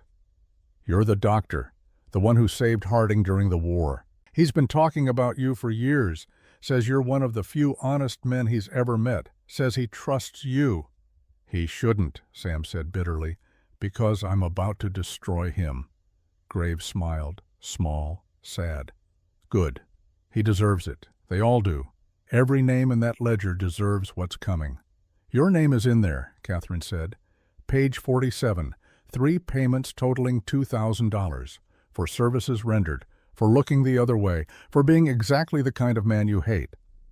Catherine watched him, waiting for denial, for excuses. But Graves only nodded slowly. "I know. I've always known it would come out eventually. Maybe that's why I'm here. Maybe I'm just tired of waiting for the reckoning, tired of running from what I did, what I am." "So what do you want?" Catherine asked, her hand still on the rifle, still ready. "I want to help," Graves said again. "I want to ride with you, protect you when Harding comes, because he will come. The moment those telegrams reach him, the moment he knows the ledger is compromised, he'll come for you with everything he has. And you can't fight him alone. You're good. I know how good you are. But he has 30 men, maybe more. You need help." Catherine looked at Sam. Silent question. Trust him or not, Sam looked at Graves, at the old marshal who had spent 10 years living with guilt, who looked tired, so tired, the kind of tired that came from carrying weight you could not set down. "How do we know this isn't a trap?" Sam asked. "How do we know you won't lead us right to Harding?" "You don't," Graves said honestly. "You'll just have to trust that a coward can finally find courage, that a man who did the wrong thing once can do the right thing now, even if it kills him, especially if it kills him." The silence stretched. People watched, waited. This was the moment, the choice that would determine everything that came after. Catherine lowered her hand from the rifle. "If you betray us, I will kill you. Not fast, not clean. I will make you suffer in ways you can't imagine. Do you understand?" "I understand," Graves said, "and I deserve it, every second of it." "Then ride with us," Catherine said. "Back to the ranch. That's where Harding will come. That's where we'll wait for him. That's where this ends, one way or another." Graves dismounted, walked to Catherine, stood in front of her. For a moment he looked like he might reach out, might try to touch her, might try for some gesture of connection or reconciliation, but he didn't. He just stood there, father and daughter, separated by 10 years and a burning house and choices that could not be unmade. "I'm sorry," he said quietly, "for all of it, for everything. I know it's not enough. No, it doesn't change anything. But I need you to know I'm sorry." Catherine looked at him, her green eyes hard, unforgiving. But something flickered there, something that might have been recognition, or the ghost of love that had died but left traces behind. "Sorry doesn't bring them back," she said, "but it's a start." They rode back toward the ranch as the sun set. 3 riders instead of 2, moving fast, pushing the horses harder than they should. But time was the enemy now. Every minute that passed was a minute closer to Harding learning the truth. To him, gathering his men. To him, coming for them with fire and blood. The land turned dark around them. Stars came out one by one. The moon rose fat and yellow. The temperature dropped.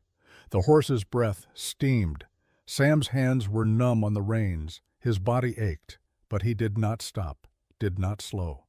Catherine rode ahead, always ahead, like she was being pulled by some invisible force, like she could sense the ending approaching and wanted to meet it head on. Graves rode behind, keeping watch, keeping distance, giving Catherine space. He looked old in the moonlight, old and used up, like a man who had lived too long with the wrong choices and was finally ready for it to be over. They reached the ranch 2 hours after dark. The house was exactly as they had left it, dark, empty. The windmill turning in the wind with its steady creak. The barn doors open. Everything peaceful. Everything normal. But it felt wrong. Sam felt it immediately. The way you feel eyes on you in a dark room. The way you know something is waiting even if you can't see it. "He's here," Catherine said quietly. She had drawn her rifle, was scanning the darkness. "Or he's been here. I can feel it." "How do you know?" Sam asked. "Because I know Harding," Catherine said. "He doesn't wait, doesn't sit back and react. He anticipates, plans. He knew we'd come here eventually, knew this was our ground, so he got here first." "Then we're walking into a trap," Graves said. "Yes," Catherine agreed. "But we don't have a choice. We stand and fight, or we run, and he hunts us down one by one. At least here we know the terrain. At least here we can see him coming." They dismounted, moved toward the house in formation, Catherine leading, Sam in the middle, Graves covering the rear. Their footsteps soft on the hard-packed earth, the wind covering any sound. The front door was unlocked. It had been locked when they left. Sam was certain of it. He always locked the door. Always. It was habit, reflex. Catherine pushed it open slowly. The hinges creaked. Inside was darkness. Complete darkness. No light, no movement. Just the smell of the house. Wood and dust and age. And something else, something that did not belong. Tobacco, expensive tobacco, the kind Harding smoked. "He was here," Catherine whispered. "Recently. The smell is fresh." They moved through the house room by room, checking corners, checking shadows, looking for signs of intrusion, of traps, of danger waiting to spring. The house was empty, but in the kitchen on the table was a note, single piece of paper. Neat handwriting that Sam recognized from the ledger. "Dear Dr. Bridger, I must confess disappointment. I trusted you with my most valuable possession, and you chose to betray that trust. I thought you were different, honorable, above the petty morality that drives lesser men. But I see now I was wrong. You are just like everyone else, weak, sentimental, unable to see the bigger picture.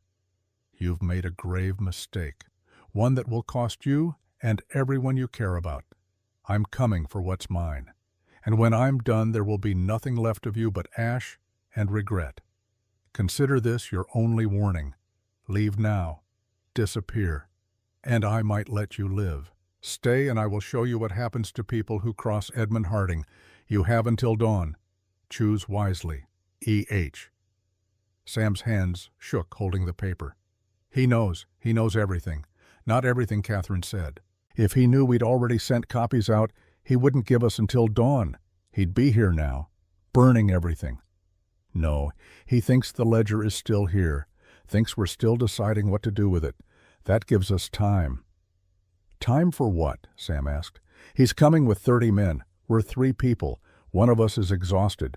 One hasn't fought in years. And one is a turncoat marshal who might not even be on our side. I'm on your side. Graves said quietly. "For what it's worth. I'm here, and I'll fight. I've got 15 years as a lawman. I'm not useless yet." "We don't fight them head-on," Catherine said. She was pacing now, thinking, planning.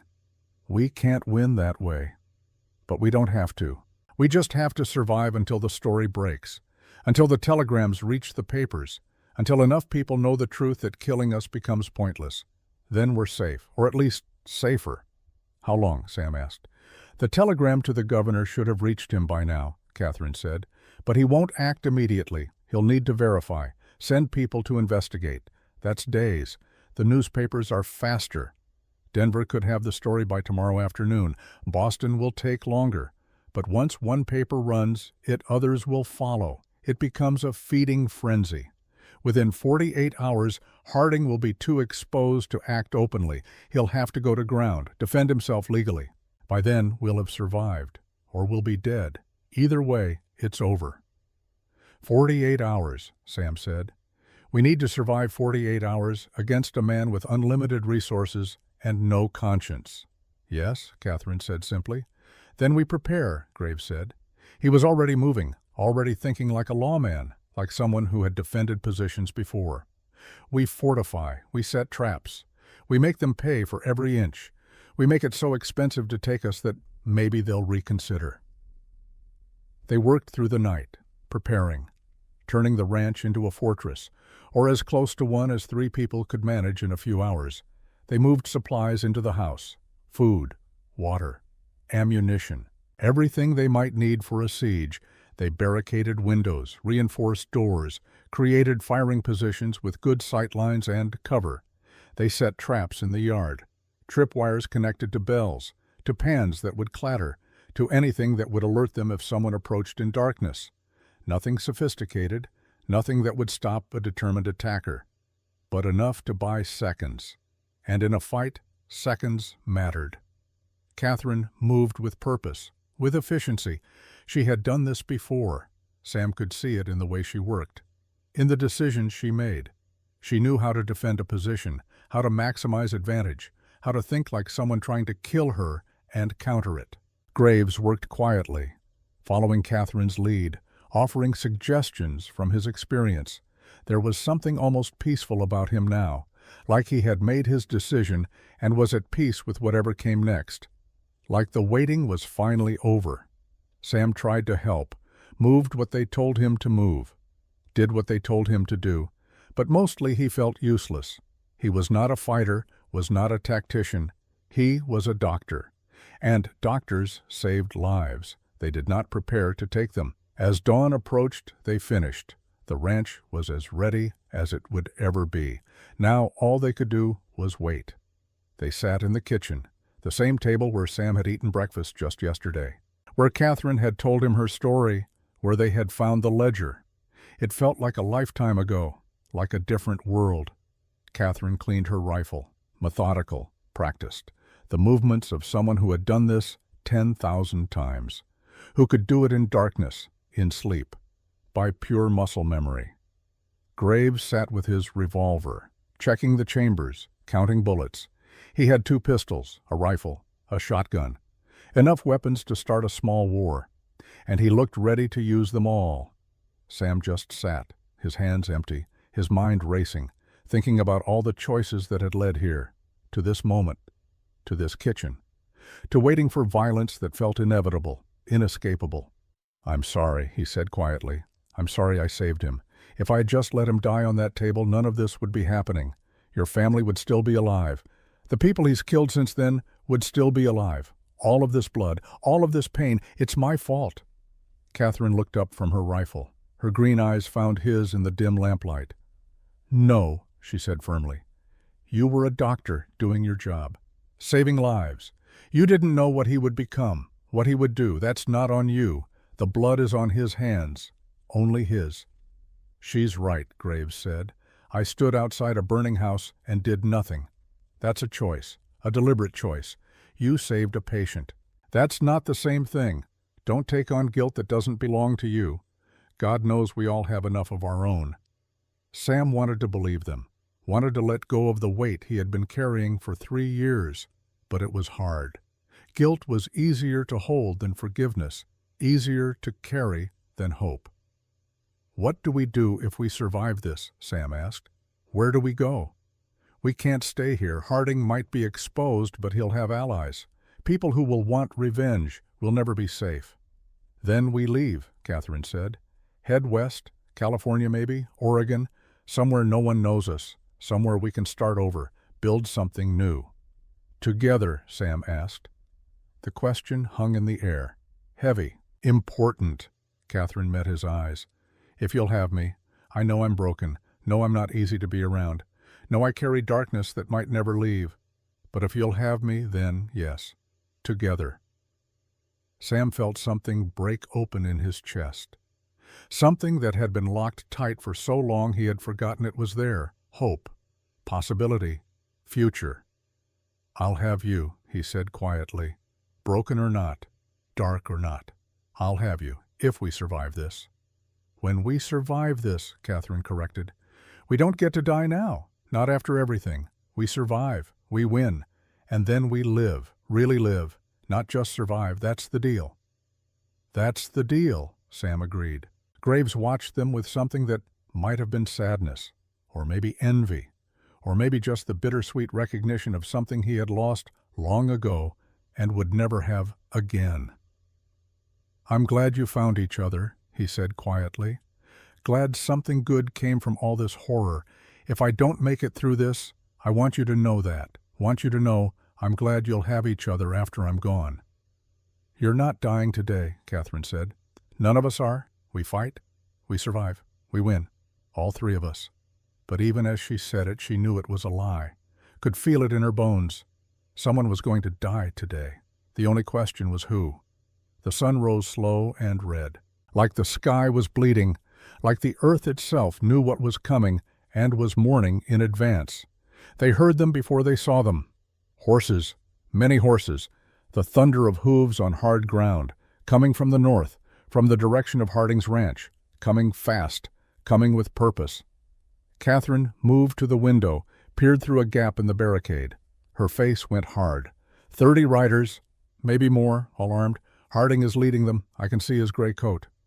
"This is it then," Graves said. He stood. Checked his weapons one final time. "Whatever happens, it's been an honor, both of you. You gave me a chance to do the right thing. To be better than I was. That's more than I deserved." "We all deserve second chances," Sam said. "All of us. That's what this is about. Second chances. Redemption. Proving we can be better than our worst moments." The riders stopped 50 yards from the house, spread out in a line. 30 men. Maybe more. All armed with rifles, with pistols, with the kind of firepower that could level a town. In the center, on a white horse, sat Colonel Edmund Harding. Even from a distance, Sam could see his gray eyes, cold, calculating, unforgiving, the eyes of a man who had decided something and would not be dissuaded. Harding's voice carried across the distance, strong, clear, commanding. "Dr. Bridger, I know you're in there. I know you have my property. Return it now and I'll let you live. You have my word as an officer and a gentleman." Sam looked at Catherine, at Graves.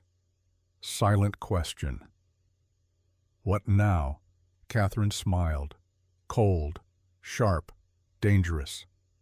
"Now we show him what happens when you underestimate broken people who have nothing left to lose." She moved to the door, opened it a crack, her rifle ready, and she shouted back, her voice carrying, strong, unafraid. "Your property is gone. Harding copies are already on their way to 3 newspapers and the territorial governor.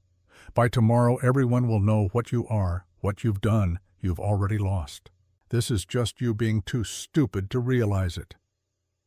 The silence that followed was complete, total. Even the wind seemed to stop. 30 men sat frozen, waiting for Harding's response, waiting to see what happened when a man who always won suddenly realized he had lost. Harding's face changed. Sam could see it even from a distance. The cold calculation replaced by something else, something hot, something violent, rage, pure, unfiltered. the rage of a man who had built an empire on control and was watching it crumble. "Then you die," Harding screamed, his voice breaking with fury. "All of you! If I'm going down, you're coming with me. Burn it all! Leave nothing standing." The first shots came like thunder. Bullets tore into the wood siding, shattered windows despite the barricades. The sound was deafening, overwhelming, like the world was ending in gunfire and splintering wood. Catherine returned fire, calm, methodical, each shot deliberate. She was not trying to hit them all, just make them pay, make them think twice, make them realize this would not be easy. Graves fired from a different window. His aim was good, better than good. A man screamed, fell from his horse. The first casualty, the first blood. Sam crouched behind the kitchen table, his medical bag open, ready, waiting for the inevitable moment when someone would need him, when his skills would matter more than bullets. The attack lasted 10 minutes. 10 minutes of hell, of noise, of destruction, of the house being torn apart around them. But then it stopped, suddenly, completely. Harding called his men back. They retreated to the tree line, regrouping, reassessing. They had expected an easy victory, expected frightened people to surrender. Instead, they had met resistance, had lost a man, had been hurt. "They'll try something different now," Catherine said. She was reloading, her hands steady despite the chaos, despite the wood splinters in her hair, the blood on her cheek from a grazing shot. "Fire probably. They'll try to burn us out." "How long can we hold?" Graves asked. "As long as we have to," Catherine said. "As long as it takes for help to arrive, for the story to break, for Harding to realize he's already lost." But even as she spoke, she saw movement, men dismounting, carrying torches, preparing for the next phase. "Here they come," she said quietly. The fire arrows came first, flaming projectiles arcing through the morning sky, landing on the roof, on the porch, starting small fires that began to grow, to spread, to consume. Sam grabbed buckets, started throwing water, fighting the flames. But there were too many, too much. The house was old, dry. It wanted to burn. "We need to move," Graves shouted. "Get to the barn. Stone walls, better defensible." They ran, through smoke, through fire. Bullets kicked up dirt around their feet. Catherine covered them, firing, dropping 2 more men, making Harding's forces hesitate. They reached the barn, slammed the doors shut, barred them. The stone walls were thick, solid, built to last. This was better, safer. They could hold here. But Harding's men surrounded the barn. 30 rifles pointed at the doors, at the windows, waiting, patient. They had time, had numbers, had inevitability on their side. Inside, Catherine checked her ammunition. "I have maybe 20 rounds left. After that, I'm done." 15, Graves said. "I have a scalpel," Sam said, trying to joke, trying to lighten the moment. It did not work. "We're not going to shoot our way out of this," Catherine said.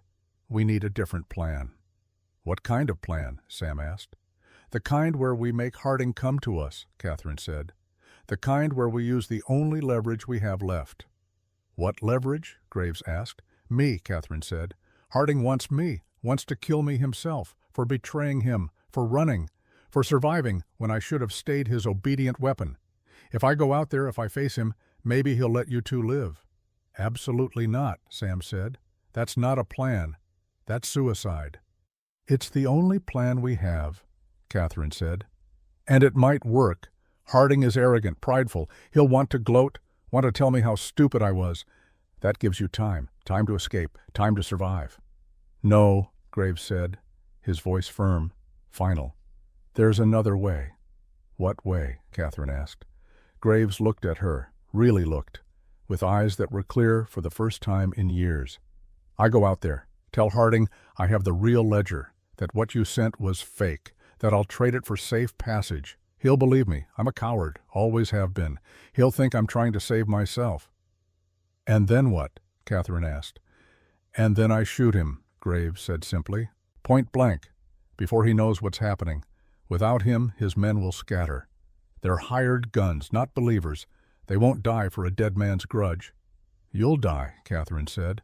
"Yes," Graves agreed. "But that's okay. I've been dying for 10 years anyway. At least this way it means something." "Father, no," Catherine said. The word caught in her throat. Father. The first time she had called him that in a decade. "You don't have to do this." "Yes, I do," Graves said.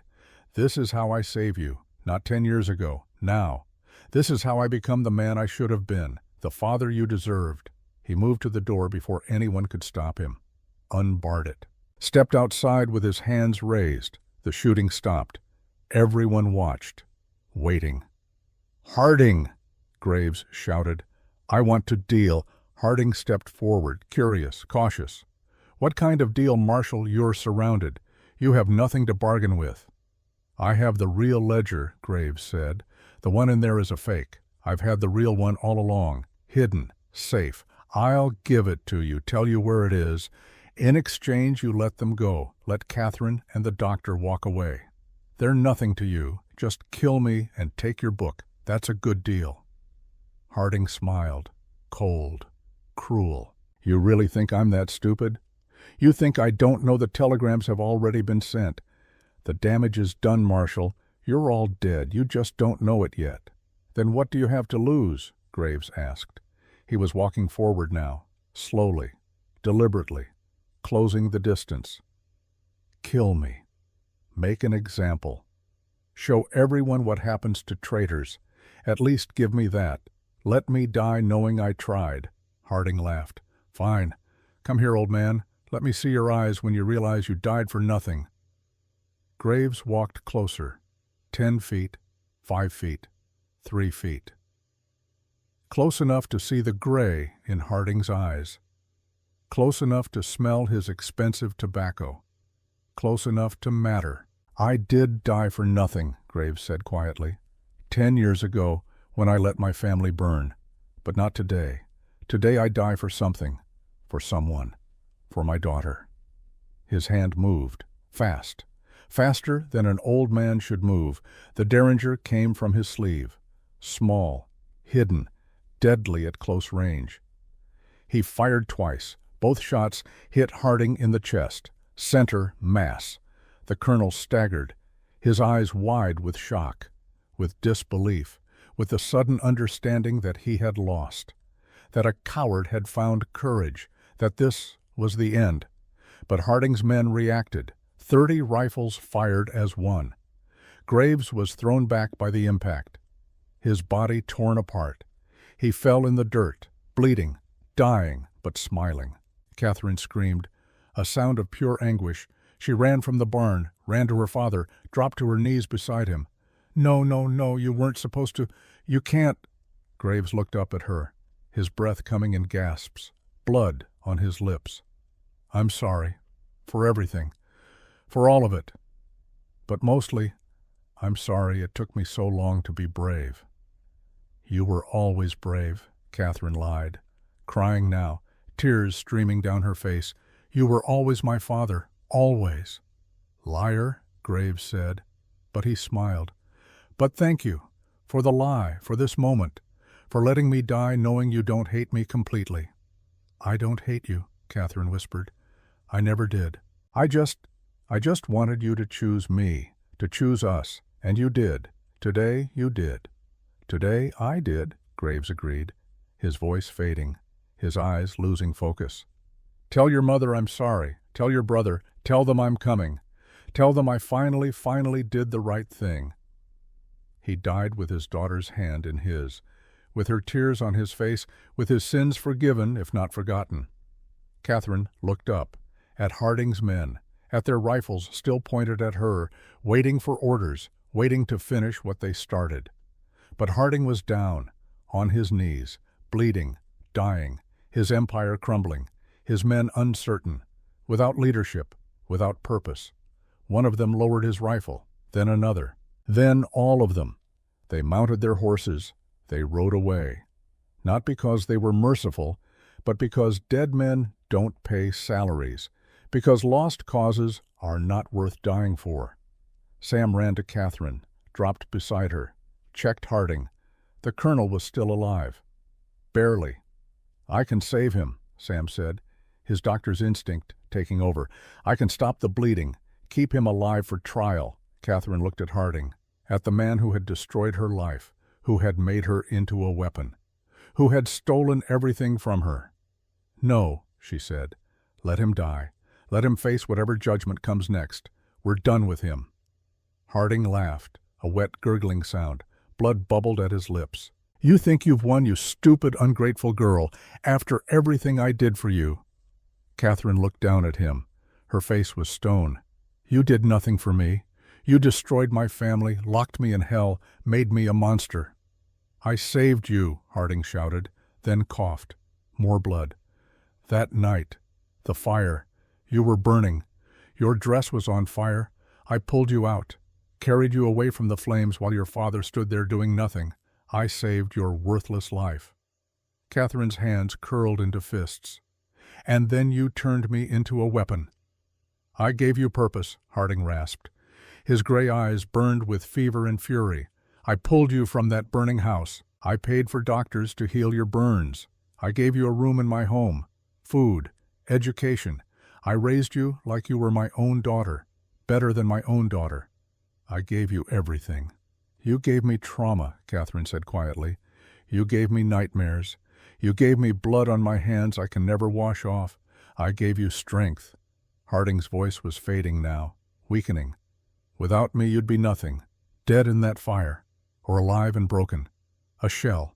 I made you into something extraordinary, something powerful. And this is how you repay me, by destroying everything I built." Catherine knelt down beside him, close enough to see the life draining from his eyes, close enough for him to see her clearly, to see what he had created. "You want to know what you made me into?" she asked softly. "A survivor. Someone strong enough to walk away from you, strong enough to choose justice over revenge, strong enough to let you die knowing you failed. You didn't make me into a monster, Harding. You tried. But I chose to be something else, something better. And that choice, that's the one thing you could never control." Harding's eyes widened, then went dull. His last breath rattled out. Catherine stood, turned to Sam. "He's gone." "Yes," Sam said quietly. "Are you all right?" Catherine looked at her hands, scarred, strong, free. "I will be." Sam hesitated, his oath as a doctor warring with his conscience. But then he remembered the burning fields, remembered the names in the ledger, remembered that some men did not deserve saving. He stood, walked away, let Harding die alone. By the time they buried graves on the hill beside the 7 other graves, the news had broken. The Denver paper ran the story on the front page.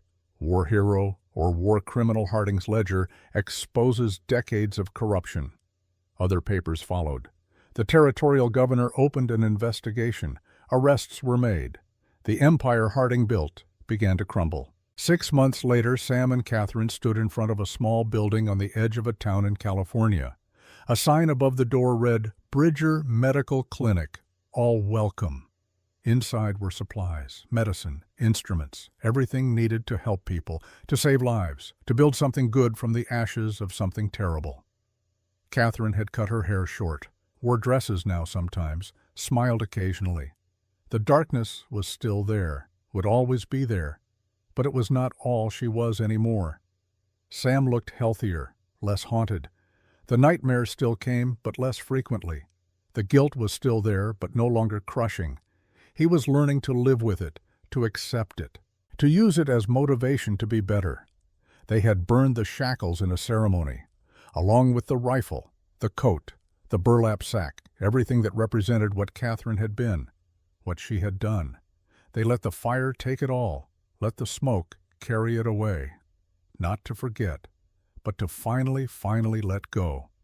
A young girl appeared in the doorway, maybe 7 years old, dark hair, green eyes. Hope, the child Catherine had rescued from Larkspur prison 6 months ago. The girl whose 13-year-old brother had been locked up for stealing bread. Catherine had saved them both that day, given them Barlow's land, given the brother a job on a farm, given Hope a family. Sam and Catherine had adopted her 3 months ago, legal papers signed. Her last name, now Bridger. She called Sam Papa and Catherine Mama, and neither of them ever got tired of hearing it. The child who represented their future, the proof that broken people could still build something good. "Is it ready?" Hope asked. "Can we open the clinic?" "It's ready," Sam said. He took Catherine's hand, squeezed it gently. "We're ready." They opened the doors. Let the light in. Let people come. Let the healing begin. And somewhere on a hill in Wyoming, the wind moved through grass that grew between 8 wooden crosses, 8 graves, 8 men who had made choices, some good, some bad, all of them human, all of them trying, all of them remembered. The weight of silence had finally lifted, and in its place was something better, something worth fighting for, something worth surviving for. Home.